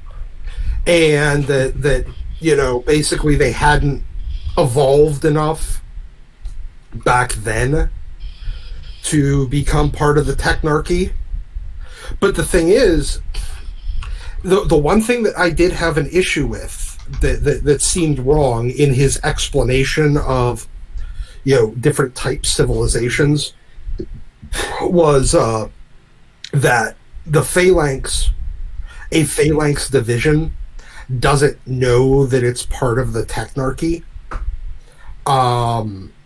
It's built to not know that. Well, it's unable to see other form. It's unable to see even other phalanx. But it doesn't know that it's part of the technarchy. No, the technarchs are the ones that don't see each other. Oh, is it? Yes, I'm looking at it right now. I'm just double checking. Okay. Each technarch believes it's the only technarch in existence. Technarchs are invisible to other technarchs. Okay. Weird. All right, I misread that. And they're tools created by the phalanxes to shape whatever. This was the part of the book where I was like, man. Yeah. Okay. Well, no, I didn't get it. I didn't understand it. I was just going to keep reading and then figure it out down the line. I don't think we're meant to understand it yet. I think it's still like building. Well, my idea was that basically back in the 90s when the Phalanx Covenant happened, they were not, humanity and mutant kind was not sufficiently evolved to be absorbed, and that's why they were going to just be essentially eradicated. Like they were going to be absorbed into the technarchy and basically eliminated that way. Instead of becoming part of the phalanx, they would be absorbed into the technarchy. But then 1,000 years in the future, they're sufficiently evolved enough to become part of the phalanx. But why they elect to volunteer that, I don't get that yet. Like where they're like, oh yeah, let's become part of this thing that we fought against being part of 1,000 years ago. Let's do it now.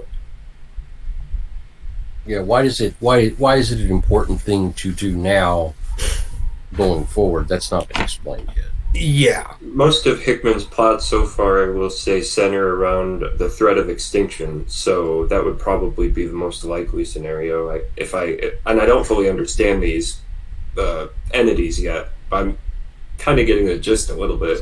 But there probably is some type of threat, I would assume, to them. So this issue my is understanding all man coming into conflict with machine, but it's also got a huge element of evolution involved in it. So I kind of get where Doc's going with it. I just don't know enough about Phalanx to have a real good opinion on it.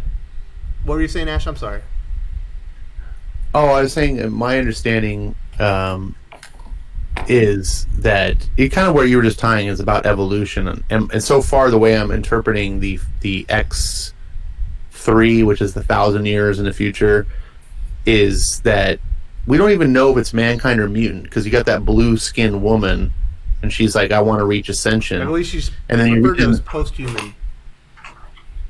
Yeah, and then you read in the little infographic stuff, like they talk about, the Phalanx encounters society that's not worth adding to its collective, then it will seed the society with a techno-organic virus. This virus will eventually produce a Babel spire that will summon a technarch, blah, blah, blah, blah. So we've seen this already, the techno-organic virus with, what's his name? Cable is affected by it, but also the New Mutant, God, I can't remember his name. Warlock. Yeah. So it's really cool that they have this part in the future, and we go, okay, we kind of know where that comes from. And I have a feeling that this future, whatever happens in this ultimate ending of the future, is going to be the beginnings of our X-Men book. Yes.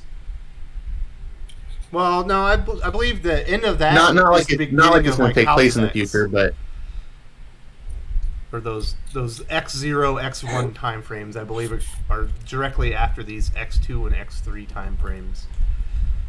yes, That's the way I'm interpreting it. That's your theory, which I'm kind of leaning like as a strong possibility. Or either way, either we've already seen a glimpse of it, and the X1 and or X0 and X1 are a different timeline, and they're just looped. They actually take place after X3 because it's like a restarted timeline due to Moira's ability. Or we're going to see something similar where it goes 0, 1, 2, 3, and then restarts again with a new 0. And what we're seeing here is like, this is what happened before. This is the last life. Now we're starting it one final time. This is reality. Because we know in her 11th life, she doesn't reach the age of 13. Correct? Do we know that? Yes. No, we Not don't. necessarily. Yes. It was hinted. It was basically Because Destiny said you. specifically. Correct? She said... I thought they said that if you make the right choices, you have 10, possibly 11 Yes. lives. So that means that she 11 at the most. Yes. And she's on her 10th life, and she's already past 13, so she does not make it to the age of 13 in her 11th Yep. life.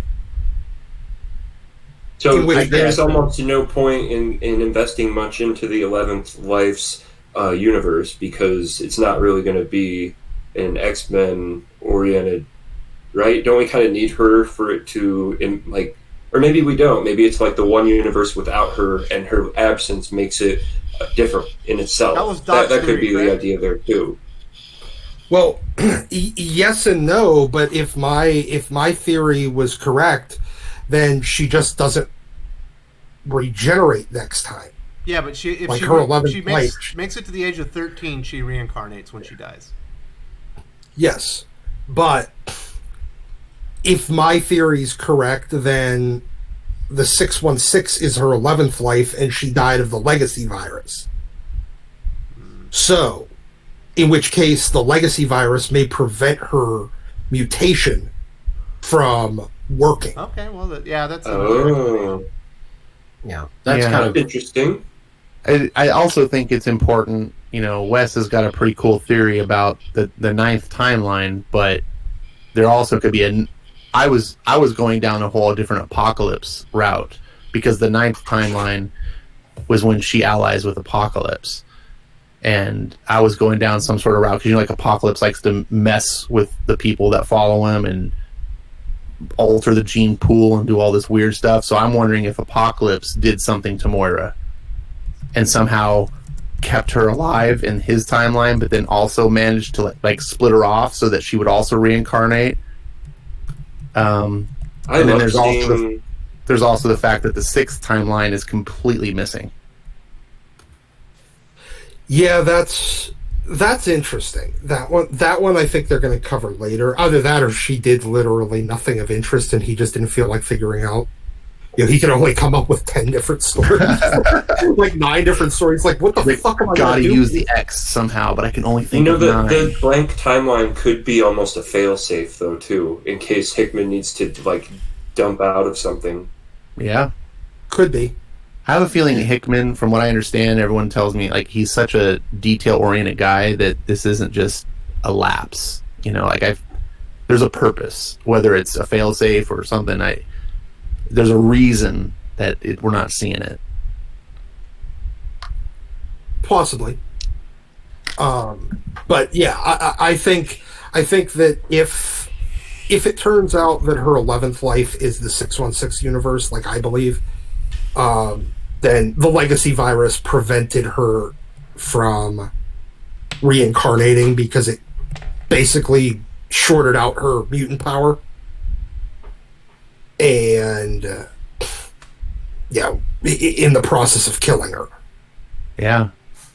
So, I mean, there's any number of explanations you could think of now that he's explained Moira that you could kill her and she wouldn't reincarnate. You know, like what if Rogue stole her powers and she didn't have, you know, or, you know, it's comic books. You could come up with all sorts of crazy, weird scenarios. What if she did get absorbed into the the phalanx. Yeah. That may, or Hey Doc, did you answer that question from Maverick about the phalanx?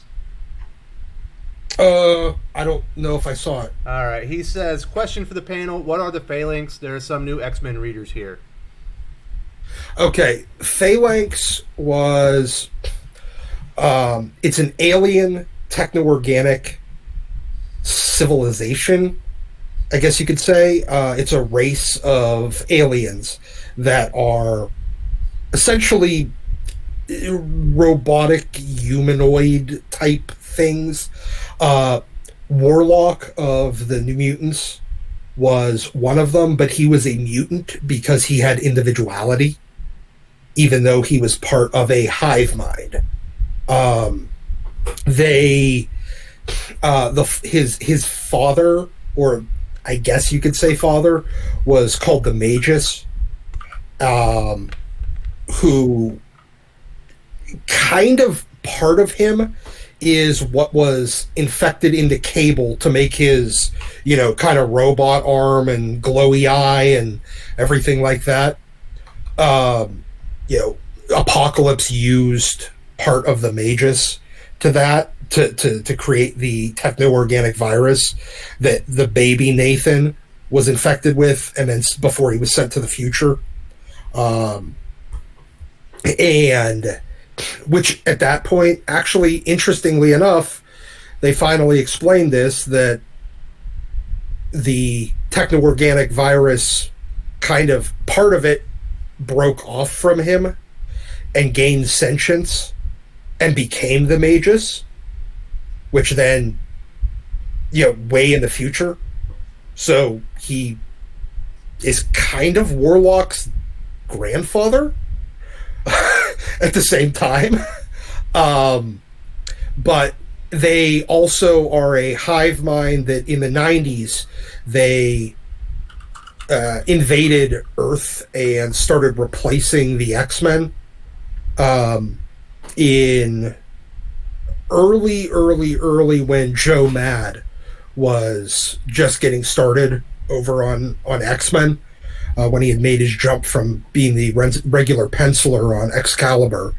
One of his first issues was leading up to the Phalanx Covenant, and it ended up being a kind of 6-issue crossover across all the X-Men books that ended up being the launch for Generation X, where the Phalanx were trying to find all these mutants, all this next generation of mutants, and absorb them into them to use their powers in order to, I guess, help take over the world.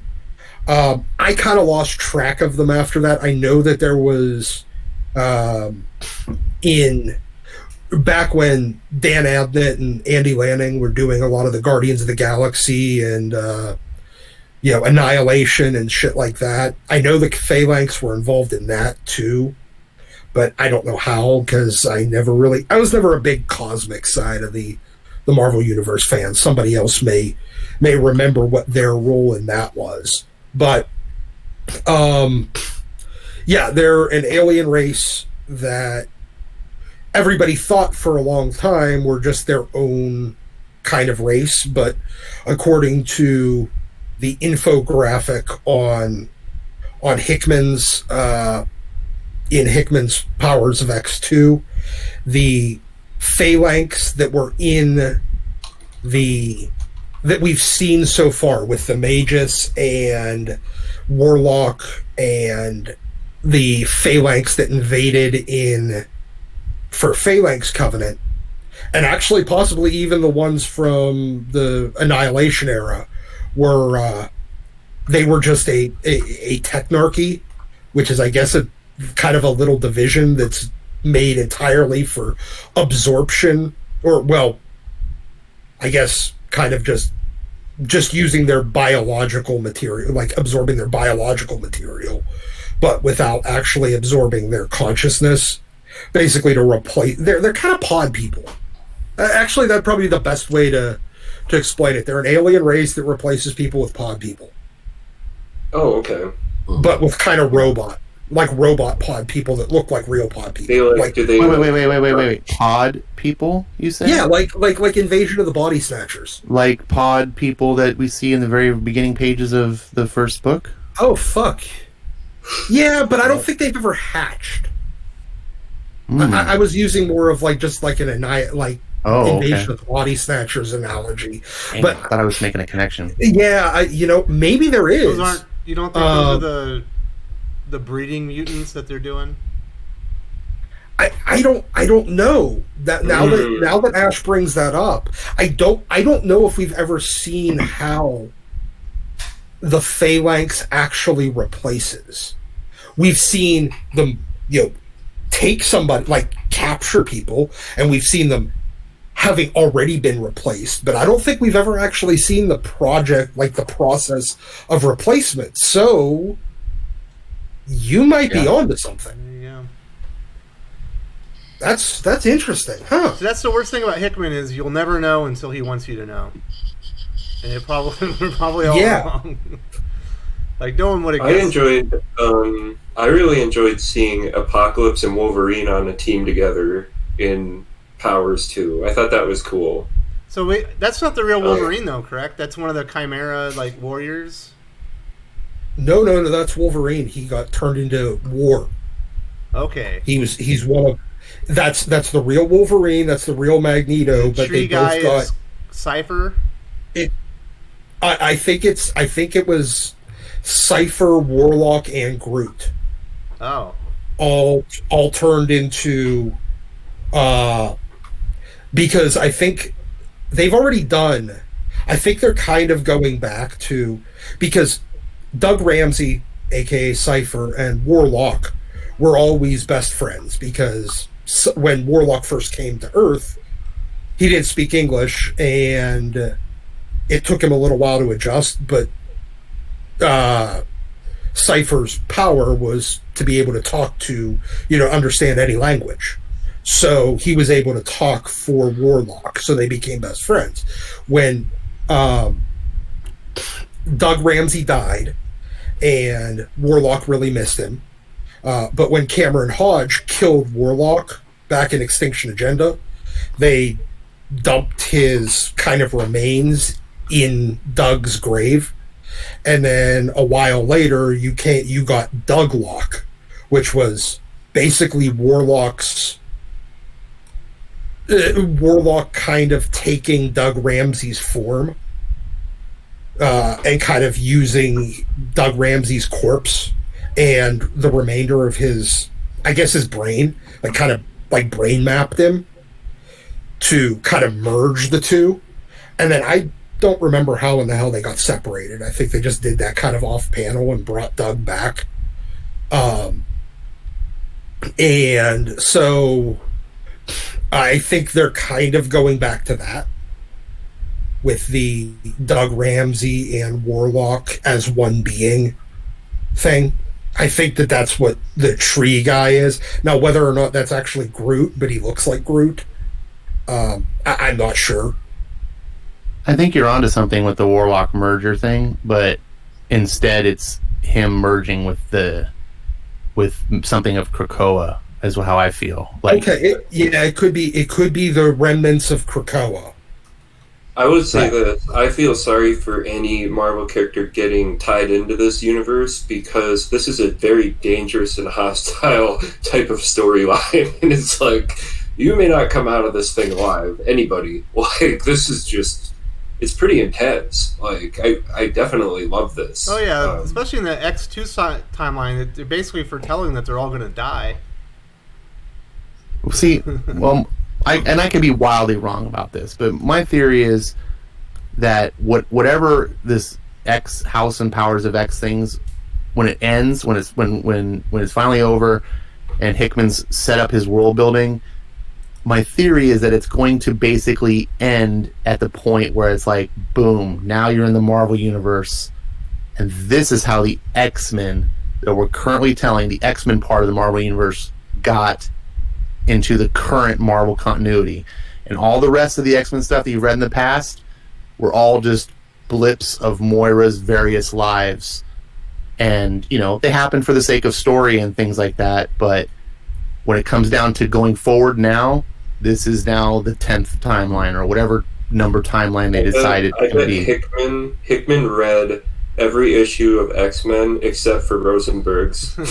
No, he definitely read right in the Rosenberg. trash. If you listen to his interviews, he hates Rosenberg and what he did. He was mad. Oh yeah. It was very. Yeah, I was actually was following that pretty closely because I wanted to kind of see what the connections. There are none. And he's basically acted. That didn't happen. That never happened. This is what I'm going forward, and that kind of what is what convinced me that to read this series, because I didn't want any connection to that. He's like, that was a theory frame. That doesn't even get a timeline. Like, that's just like somebody's... What were you saying, Ash? I was going to say he should hate his editor, Jordan White, for allowing that shit to even happen in the first place. Oh, I'm sorry. I'm sorry. I didn't mean to cuss. But that stuff, Jordan White should never have...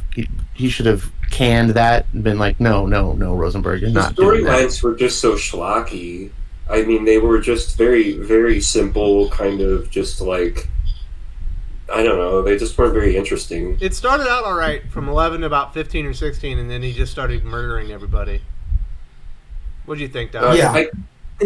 I still don't like the death of Inhumans, because like even though those characters weren't selling, you don't have to slaughter them. I mean, they can still pop up and support. Like, I don't understand what they're doing. Well, they needed to slaughter a lot of the Inhumans. Yeah, sorry, but not the classic ones. They didn't. They all lived. Oh, those ones? No, I thought Blackjaw and Black Bolt got killed. Maybe I'm wrong on that. No, by the end of the story, I think they were all. The whole royal family was basically okay, but I think everybody else got slaughtered. Yes. So everything Charles Soule wrote got evaporated. Basically, It's like Fall of the Mutants for the Inhumans. Just pare it down to like the essential half dozen of them. I don't know. I thought Death of the Inhumans was great through issue 3, and then I was like, oh, they didn't have the stones to go through with it, and they just undid all the cool stuff that happened. Like, why did I read this book? I didn't actually read it. I just kind of saw the blips on who was dying, and that may have been a misunderstanding on my point. Well, you thought that they were dead until the last issue. Okay. They undid everything. I was like, why did I read this if you were just going to make it not happen? I was like... I still wanted that whole series to just be nothing but Cyclops wandering the world, like sniper shotting everyone through the head with his optical blast. Just hit him from like 3 miles away, just zip right through the head. All right. Dead. I love how Cyclops is such a great leader in these new series. Like he clearly commands everybody around him, and he works with Xavier or whoever. But like when it comes to the rest of the team, he's like, "This is what we're gonna do," and they're like, "Yep," and that's it. That's the way it should be. He feels more like a general of an army than the leader of a ragtag unit. I'll give him that. Doc, what do you think about that new feel for Cyclops? I'm digging it. I'm okay with it. There was still a little bit of that, at least for the first, like that interaction with the Fantastic Four was like, it was basically Cyclops as charming Hitler. I thought he was great. He was very, very friendly initially, and then he's like, oh yeah, and we must continue our white race. Well, I wouldn't say it was like that. I would say that he's protecting his own group that is a very small splinter of living beings on the planet, but he didn't view the Fantastic Four as affiliated with him, and so he was threatening them the whole time he talked to them. He said, don't mess with our group. I'm being a delegate right now, so I'm like being nice to you, but there's an underlying threat throughout everything he says to Reed and Sue. Yeah, that's all about their daughter, right? Mm-hmm. No, the son. Yeah, sorry. He's like, he'll come when it's time, and telling them, kind of like, don't cross us, stay out of our way. And I thought that was interesting because, I mean, the stakes that are set up for the X-Men, they don't have time to mess around. Everything is very intense. I think it's very interesting. Mm-hmm. So I do feel that particular representation of Cyclops in the first issue, like that with the fan, that was really weird, out of character, which made me suspect, oh, this may not be the real Cyclops. Like, there's some sort of imposters, or they're under mind control, or something's different. And this latest issue felt like, oh, maybe I'm wrong. Maybe this is the real McCoy, and now I'm really confused. Well, he might be completely desperate because Charles might have shown him their future, like he did to Magneto, and he might know that this is our last chance. If we don't win this time, we die. But the I guess my point was, if the idea was to get away from Hitler Cyclops, they're not doing a very good job yet. He was never Hitler Cyclops. He was Che Cyclops. Okay, fine. If potatoes. If you want to get away from Che Cyclops, then they're doing a very poor job of it so far. Oh my god, someone's gonna do a meme of that. Have to do the Che Guevara graphic. The Cyclops visor over him. I still think. Well, they already did the Cyclops was right. More than meets the eye with the mobile Cerebro. You know, he could be getting mind controlled. You know, he could be Charles' puppet. There's another. Well, and there's still the whole pod question. Yeah. Why do they wake up in eggs? Well, and he was clearly one of the ones that came out of it that was hatched. You know, he had the little glimmer around his eye. That's a crucial plot point. Tell you that was Cyclops. So, well, my question though is, there's an easy way we can figure this out. We just demand to see all of their belly buttons. Uh-oh. Is that what it is? If they don't have any, they gotta go. What if those pods that we saw them emerging from weren't like a birthing, but a way of keeping them in stasis so that they wouldn't be affected by the Moira reboot? No, I don't believe that. I think they were birthings. It could be. I'm just saying, what if? What if? Sometimes it's the simplest. All right. I'm just saying. Never mind. So, it still could be the Phalanx birthing. Yep. Yeah, that's definitely going to play a big part. You know, that was the opening scene for a reason. He was setting a tone, and I do believe that's going to come back. So there's one other character I want to talk about before we head out and do our recommendations. What did everyone think about Magneto in this one? I liked him. I liked that, you know, there was a little bit of trust, but he didn't like Charles. But as soon as he was given the future, he's like, yeah, I'm with you, but if you balk one time at doing what's necessary, you know, I'll end you myself, kind of thing. It felt very Magneto to me, at least. It was. It was almost stolen word for word from when the Weatherman recruited Jenny Sparks into Stormwatch. I don't know if any of you guys read the Alice Stormwatch, which, if you didn't, read it. It's really fucking good. Sorry. It's really very good. But if you haven't read it, go read it. But it was almost that conversation was almost stolen word from word from the Weatherman recruiting Jenny Sparks. So are you making allegations of plagiarism against Jonathan Hickman? No, it was only one panel. It doesn't count. All right, sorry. The thing I appreciate about his characterization of Magneto is that the language and the way he carries himself is wholly. This is what a lot of modern comic book writers are getting wrong when they write characters. People like Bendis. Everybody's a jibber jabber type of person with Bendis. He writes everyone the same. Hickman, when Magneto talks, he poses differently. The panels are chosen differently. He turns. He's intimidating. He is just, and the words he uses are different vocabulary than other characters. It's everything that comic book writing should be doing, and it's creating a presence that hasn't been had by Magneto in a long time, in my opinion. So I love it. What did you think about it, Pele? I know you were about to chime in earlier. Oh, it's just it's being done well. It's the way that I've envisioned, like particularly Magneto's personality and whatnot. It's the way that I've envisioned his mannerisms, his postures, the way that he says things. I have no faults there. I see no flaws there.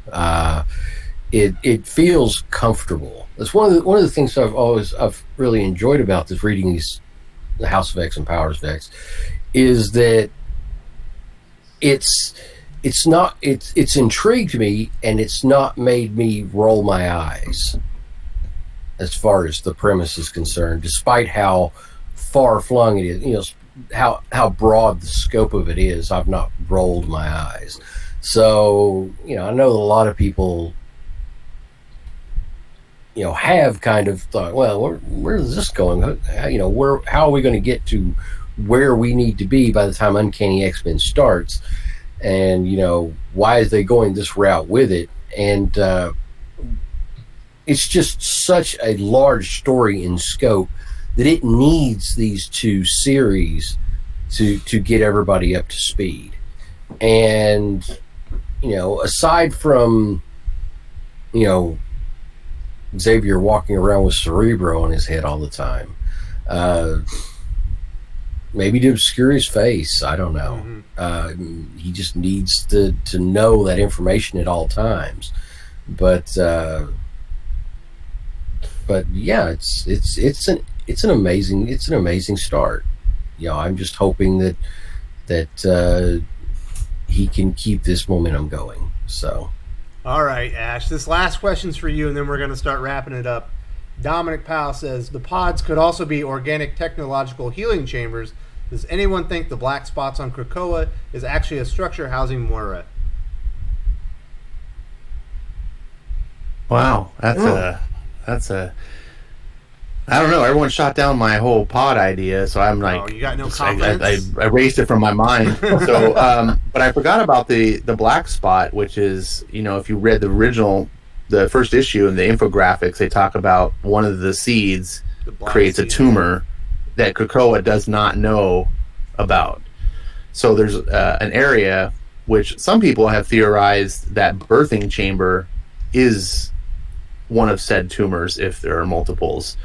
I think, Dominic, you could be onto something. I don't know. This storyline is so I can only think of the word crunchy. It's like there's so much to chew on, and there's so little to really run with. It's like Hickman's just feeding us a little nibble at a time, and you're just like, and it's just enough to be like, oh, I think I got something. Mm-hmm. And he's like, all right, give me more, and you got to wait a week. But I think that's one of the best things about this book is that we're sitting here talking about it, and everyone's excited to theorize and come up with their ideas and where it's going. And it's been a long time. There's been some good comics out there, but it's been a long time since the comics really made me bite down in the nitty gritty like this and talk with fellow people, and everyone's excited to see where it's going. And it's just, even if you're not a fan of X-Men, I think you can get in on this whole where's it going. And this seems like a perfect jumping on point. It's going to probably be confusing, but I think when it's all said and done, you're going to have something to go with, and you're not going to need to have 30 years of X-Men knowledge to understand anything. Yeah, then they're going to hire Tom King to follow it up. Oh no! It's gross. There's no reason to do that. That's uncalled for. All right. No, it'll be Kelly Sue. Kelly Sue to No, Leah fucking Williams. Hey, come on. Sorry again, Leah Williams. You're shut Not up, my fault. Doc. All right, Not my guys. fault. So I will say this: I don't think that the House of X Powers of 10 books are the most fun comics I've read. I think Absolute Carnage was more fun to read, but this is the most exciting comics that are out right now.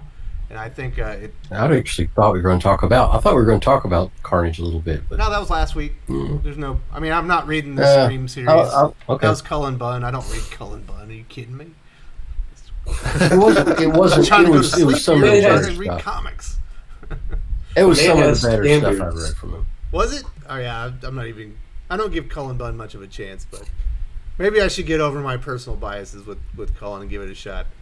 But all right, let's take her home. Let's do some comic book recommendations. Doc, what are you recommending this week? Well, I'm going to still recommend House of X and Powers of X. I still think it's called Powers of X, not Powers of 10. And I'm also going to recommend 2 little bits of back issues. One, the Phalanx Covenant. Go back and read it. Try to remember. It was X-Men or Wolverine 75. Oh God, what else?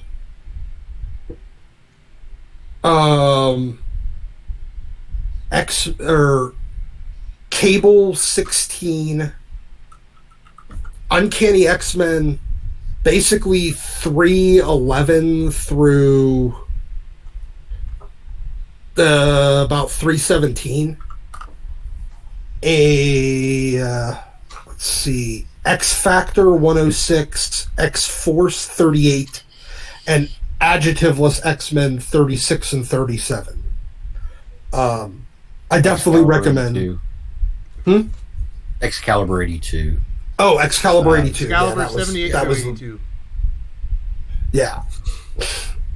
And, I recommend going back and picking those up. They're a fun run. Plus, you get Joe Mad, X-Men, and I think one of the Kuberts on Wolverine.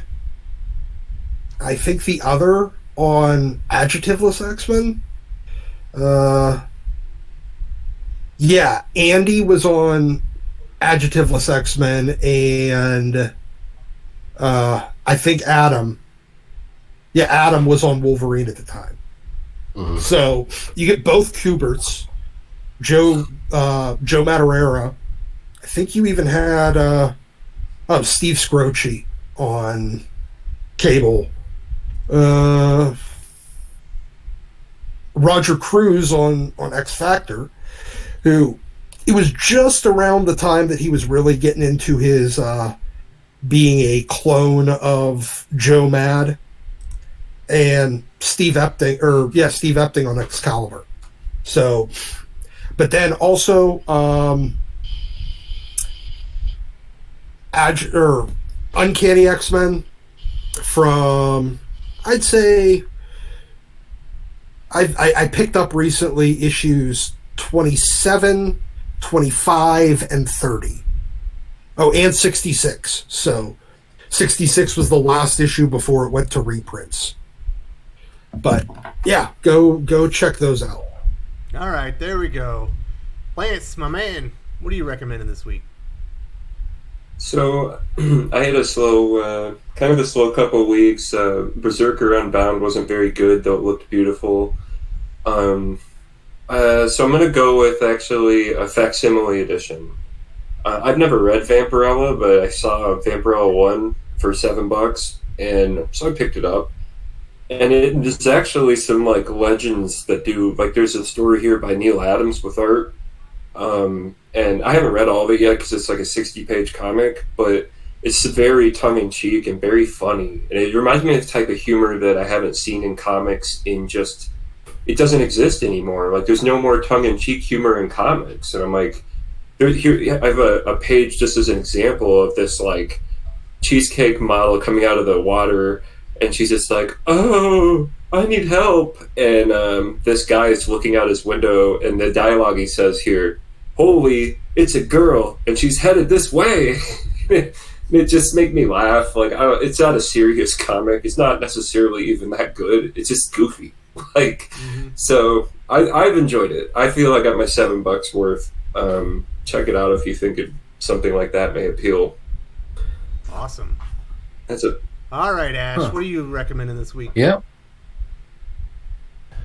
Well, it's strange to me for the first time since I've been back in comics to recommend an X-Men book, but I got to go with House and Powers. It's with a strange caveat of you've got to get them all. Like, you can't, this is not something I recommend anyone just like, oh, I'll just pick up Powers X number 3 and see how it's going. This is, like I said before, a really chunky comic book, and you're going to be chewing on it for days, and then you're going to get on, you know, videos like this and stream and just like listen to other people talk and theorize and try to put your head. I tell you, I read this book and then I go listen to like people like Wes talk about it and some other YouTubers, because I don't feel like I have it's just kind of cloudy in my head. I'm like, I think I understood what I just read. Then I listen to other people's takes. I'm like, oh, okay, yeah, that makes more sense. And it just kind of everything gels, which is good. That's how I like my comics. I like to sit and think about it. And, you know, like Wes said, it's not the funnest book out there, but it's the most fun to talk about. You know, Carnage is definitely a more fun book to read. You will enjoy that book, absolutely.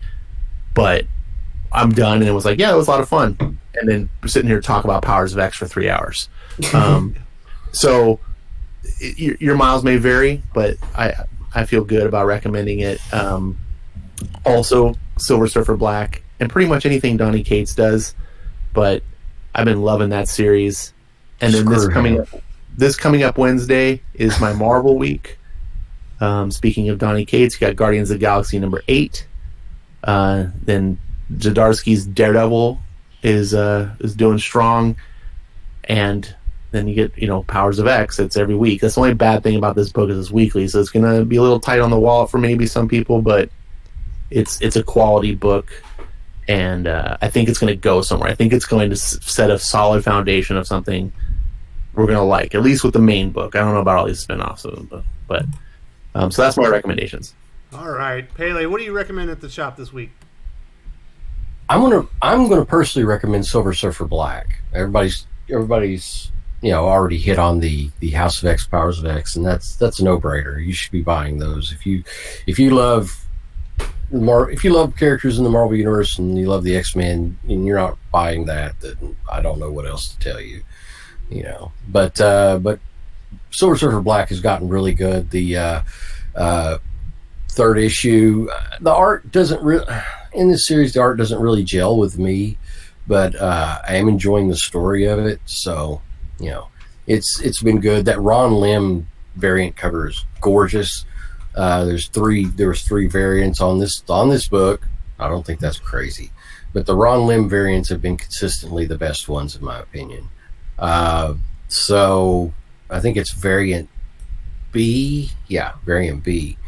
So I recommend that. Also, of course, Spawn 300's on the horizon. The J. Scott Campbell is doing a variant on that I think is absolutely stunning. And but yeah, look out for Spawn 300 coming soon. And yeah, oh yeah, and the Absolute Carnage Scream I thought was actually pretty good. It wasn't, you know, it wasn't as good as the Absolute Carnage main, but it does bring in an important character and other characters that, you know, people aren't very familiar with. Scream isn't very well known. Probably, I think first appearance was back in Venom number 4 back in 1990, 90 or 91. But it was good. That variant cover again is a homage to the painting called Scream. I think that was, who was that? Van Gogh? I don't. Or I thought the painting of it. Yeah, it was Van Gogh. Yeah, Van Gogh. Yeah, Van Gogh. Is homage to the Van Gogh, famous Van Gogh painting, Scream, and I thought it looked really good. It was pretty, if you like impressionism. But anyway, that's what I'm recommending this week. All right, so I've had a terrible week for comics. Of course, Powers of X number 2 was excellent. I haven't read another good comic book yet. I did read one terrible, and I want to recommend no one read White Trees from Chip Zdarsky. If there's a Chip Zdarsky book and it doesn't have Marvel or DC at the top of it, just don't read it. You're going to see something weird. It's going to be gross. It's not going to be what you wanted. So Chip Zdarsky, outside of the big 2, is a no-go. You don't want to do it. It's bad. So that's my recommendation on Chip Zdarsky. Don't read his books if they're not... Won't read this. Yeah, it's terrible. Total waste of my money. So for that, I'm going to recommend Tim Lim's Black Hops, which is an amazing series. He was on the channel yesterday. If you didn't watch that conversation, I definitely suggest you go back and watch yesterday's 1K subscriber super spectacular stream, and he was awesome. Also, I'm going to recommend Brett Smith's Clinton Cash graphic novel, which is an adaptation of New York Times best-selling book, and it was excellently done and co-written by, I believe, by Chuck Dixon, co-adapted, my bad. And also go check out davidvstewart.com and check out, he's got a bunch of free books. If you sign up for his mailing group, you'll get free digital books of his copies of his books, and he's a great sci-fi, and I guess he's working on horror books now. So those are my recommendations. Don't read Chip Zdarsky anything if it's not Marvel or DC. All right, let's take her home. Doc, where can people find you? You can find me just on Twitter at ScienceJesus, mostly talking about the X-Men. Nice. All right, Lance, where can people find you, buddy? You can also find me on Twitter. My YouTube page is under construction, but I'm at Lance_@RealLanceMan. So yeah, give me a follow. I'll follow you back. Nice. It's a quid pro quo there. All right, Ash, where can people find you? You guys can find me on YouTube, Ash on Comics. You can just click on my icon here in the chat, and I'll take you there easy, or just do a quick search. It's not hard. And then on Twitter's, it's Ash1138. That's the numbers 1138. On the YouTube, I'm mostly just about comics, talking about comics, just wanting to be a fan. And on the Twitter, sometimes I get a little bit political sometimes, so I've been trying to rein that in, but it's tough. But I'm always willing to be friendly and have an open conversation. I never flame anyone, so don't be afraid. All right, so I do want to say thank you very much to Ash. Last week I had terrible technical difficulties. I couldn't do the stream myself because I didn't have internet. He took the reins to the Comics Aficionados and delivered one hell of a great House of X #2 Absolute Carnage stream. You were a champ. I very much appreciate it. And thank you very much to Doc and Pele for showing up. You guys did a great show. I enjoyed every minute of it. And thank you very much, good sir. Oh, you're my pleasure, and I couldn't have done it without the fine gentlemen in the panel. Yeah, sorry, I was a little distracted. Had a few things blowing up over here. Things got weird. So, but anyway, I appreciate your invite as always, and 1,000 more subs. Absolutely, that's what we need. Yeah, you're already over 1,100. More. Yeah, it's been a good. All right. Good job, buddy. Jumped on the thinking hype train. I don't get what it's all about, but I'll take it. we gotta get you a silver play button. Oh yeah, 100,000. That'd be cool. All right. All right. So you're 1%. Yeah, that'll be great. I believe I forgot. If I might have said these, but I don't remember saying them. Dominic Powell suggested Justice League 29, Powers of 10-2, House of X2, and Birthright #38. And Maverick is recommending House of X, Invaders, Daredevil, and Detective Comics. And thank you guys very much for that. Nice. For me, you can find me right here on Thinking Critical. I should have content every day. And you can follow me at Wes_from_TC on Twitter. And that's about all I got going on. I want to thank you all very much. Sorry so much for not having the actual stream where we're talking in the Hangout and everything, but Streamlabs is not working for me. I might be doing StreamYards next week, but I should have it figured out by then. That is all my fault, and I apologize.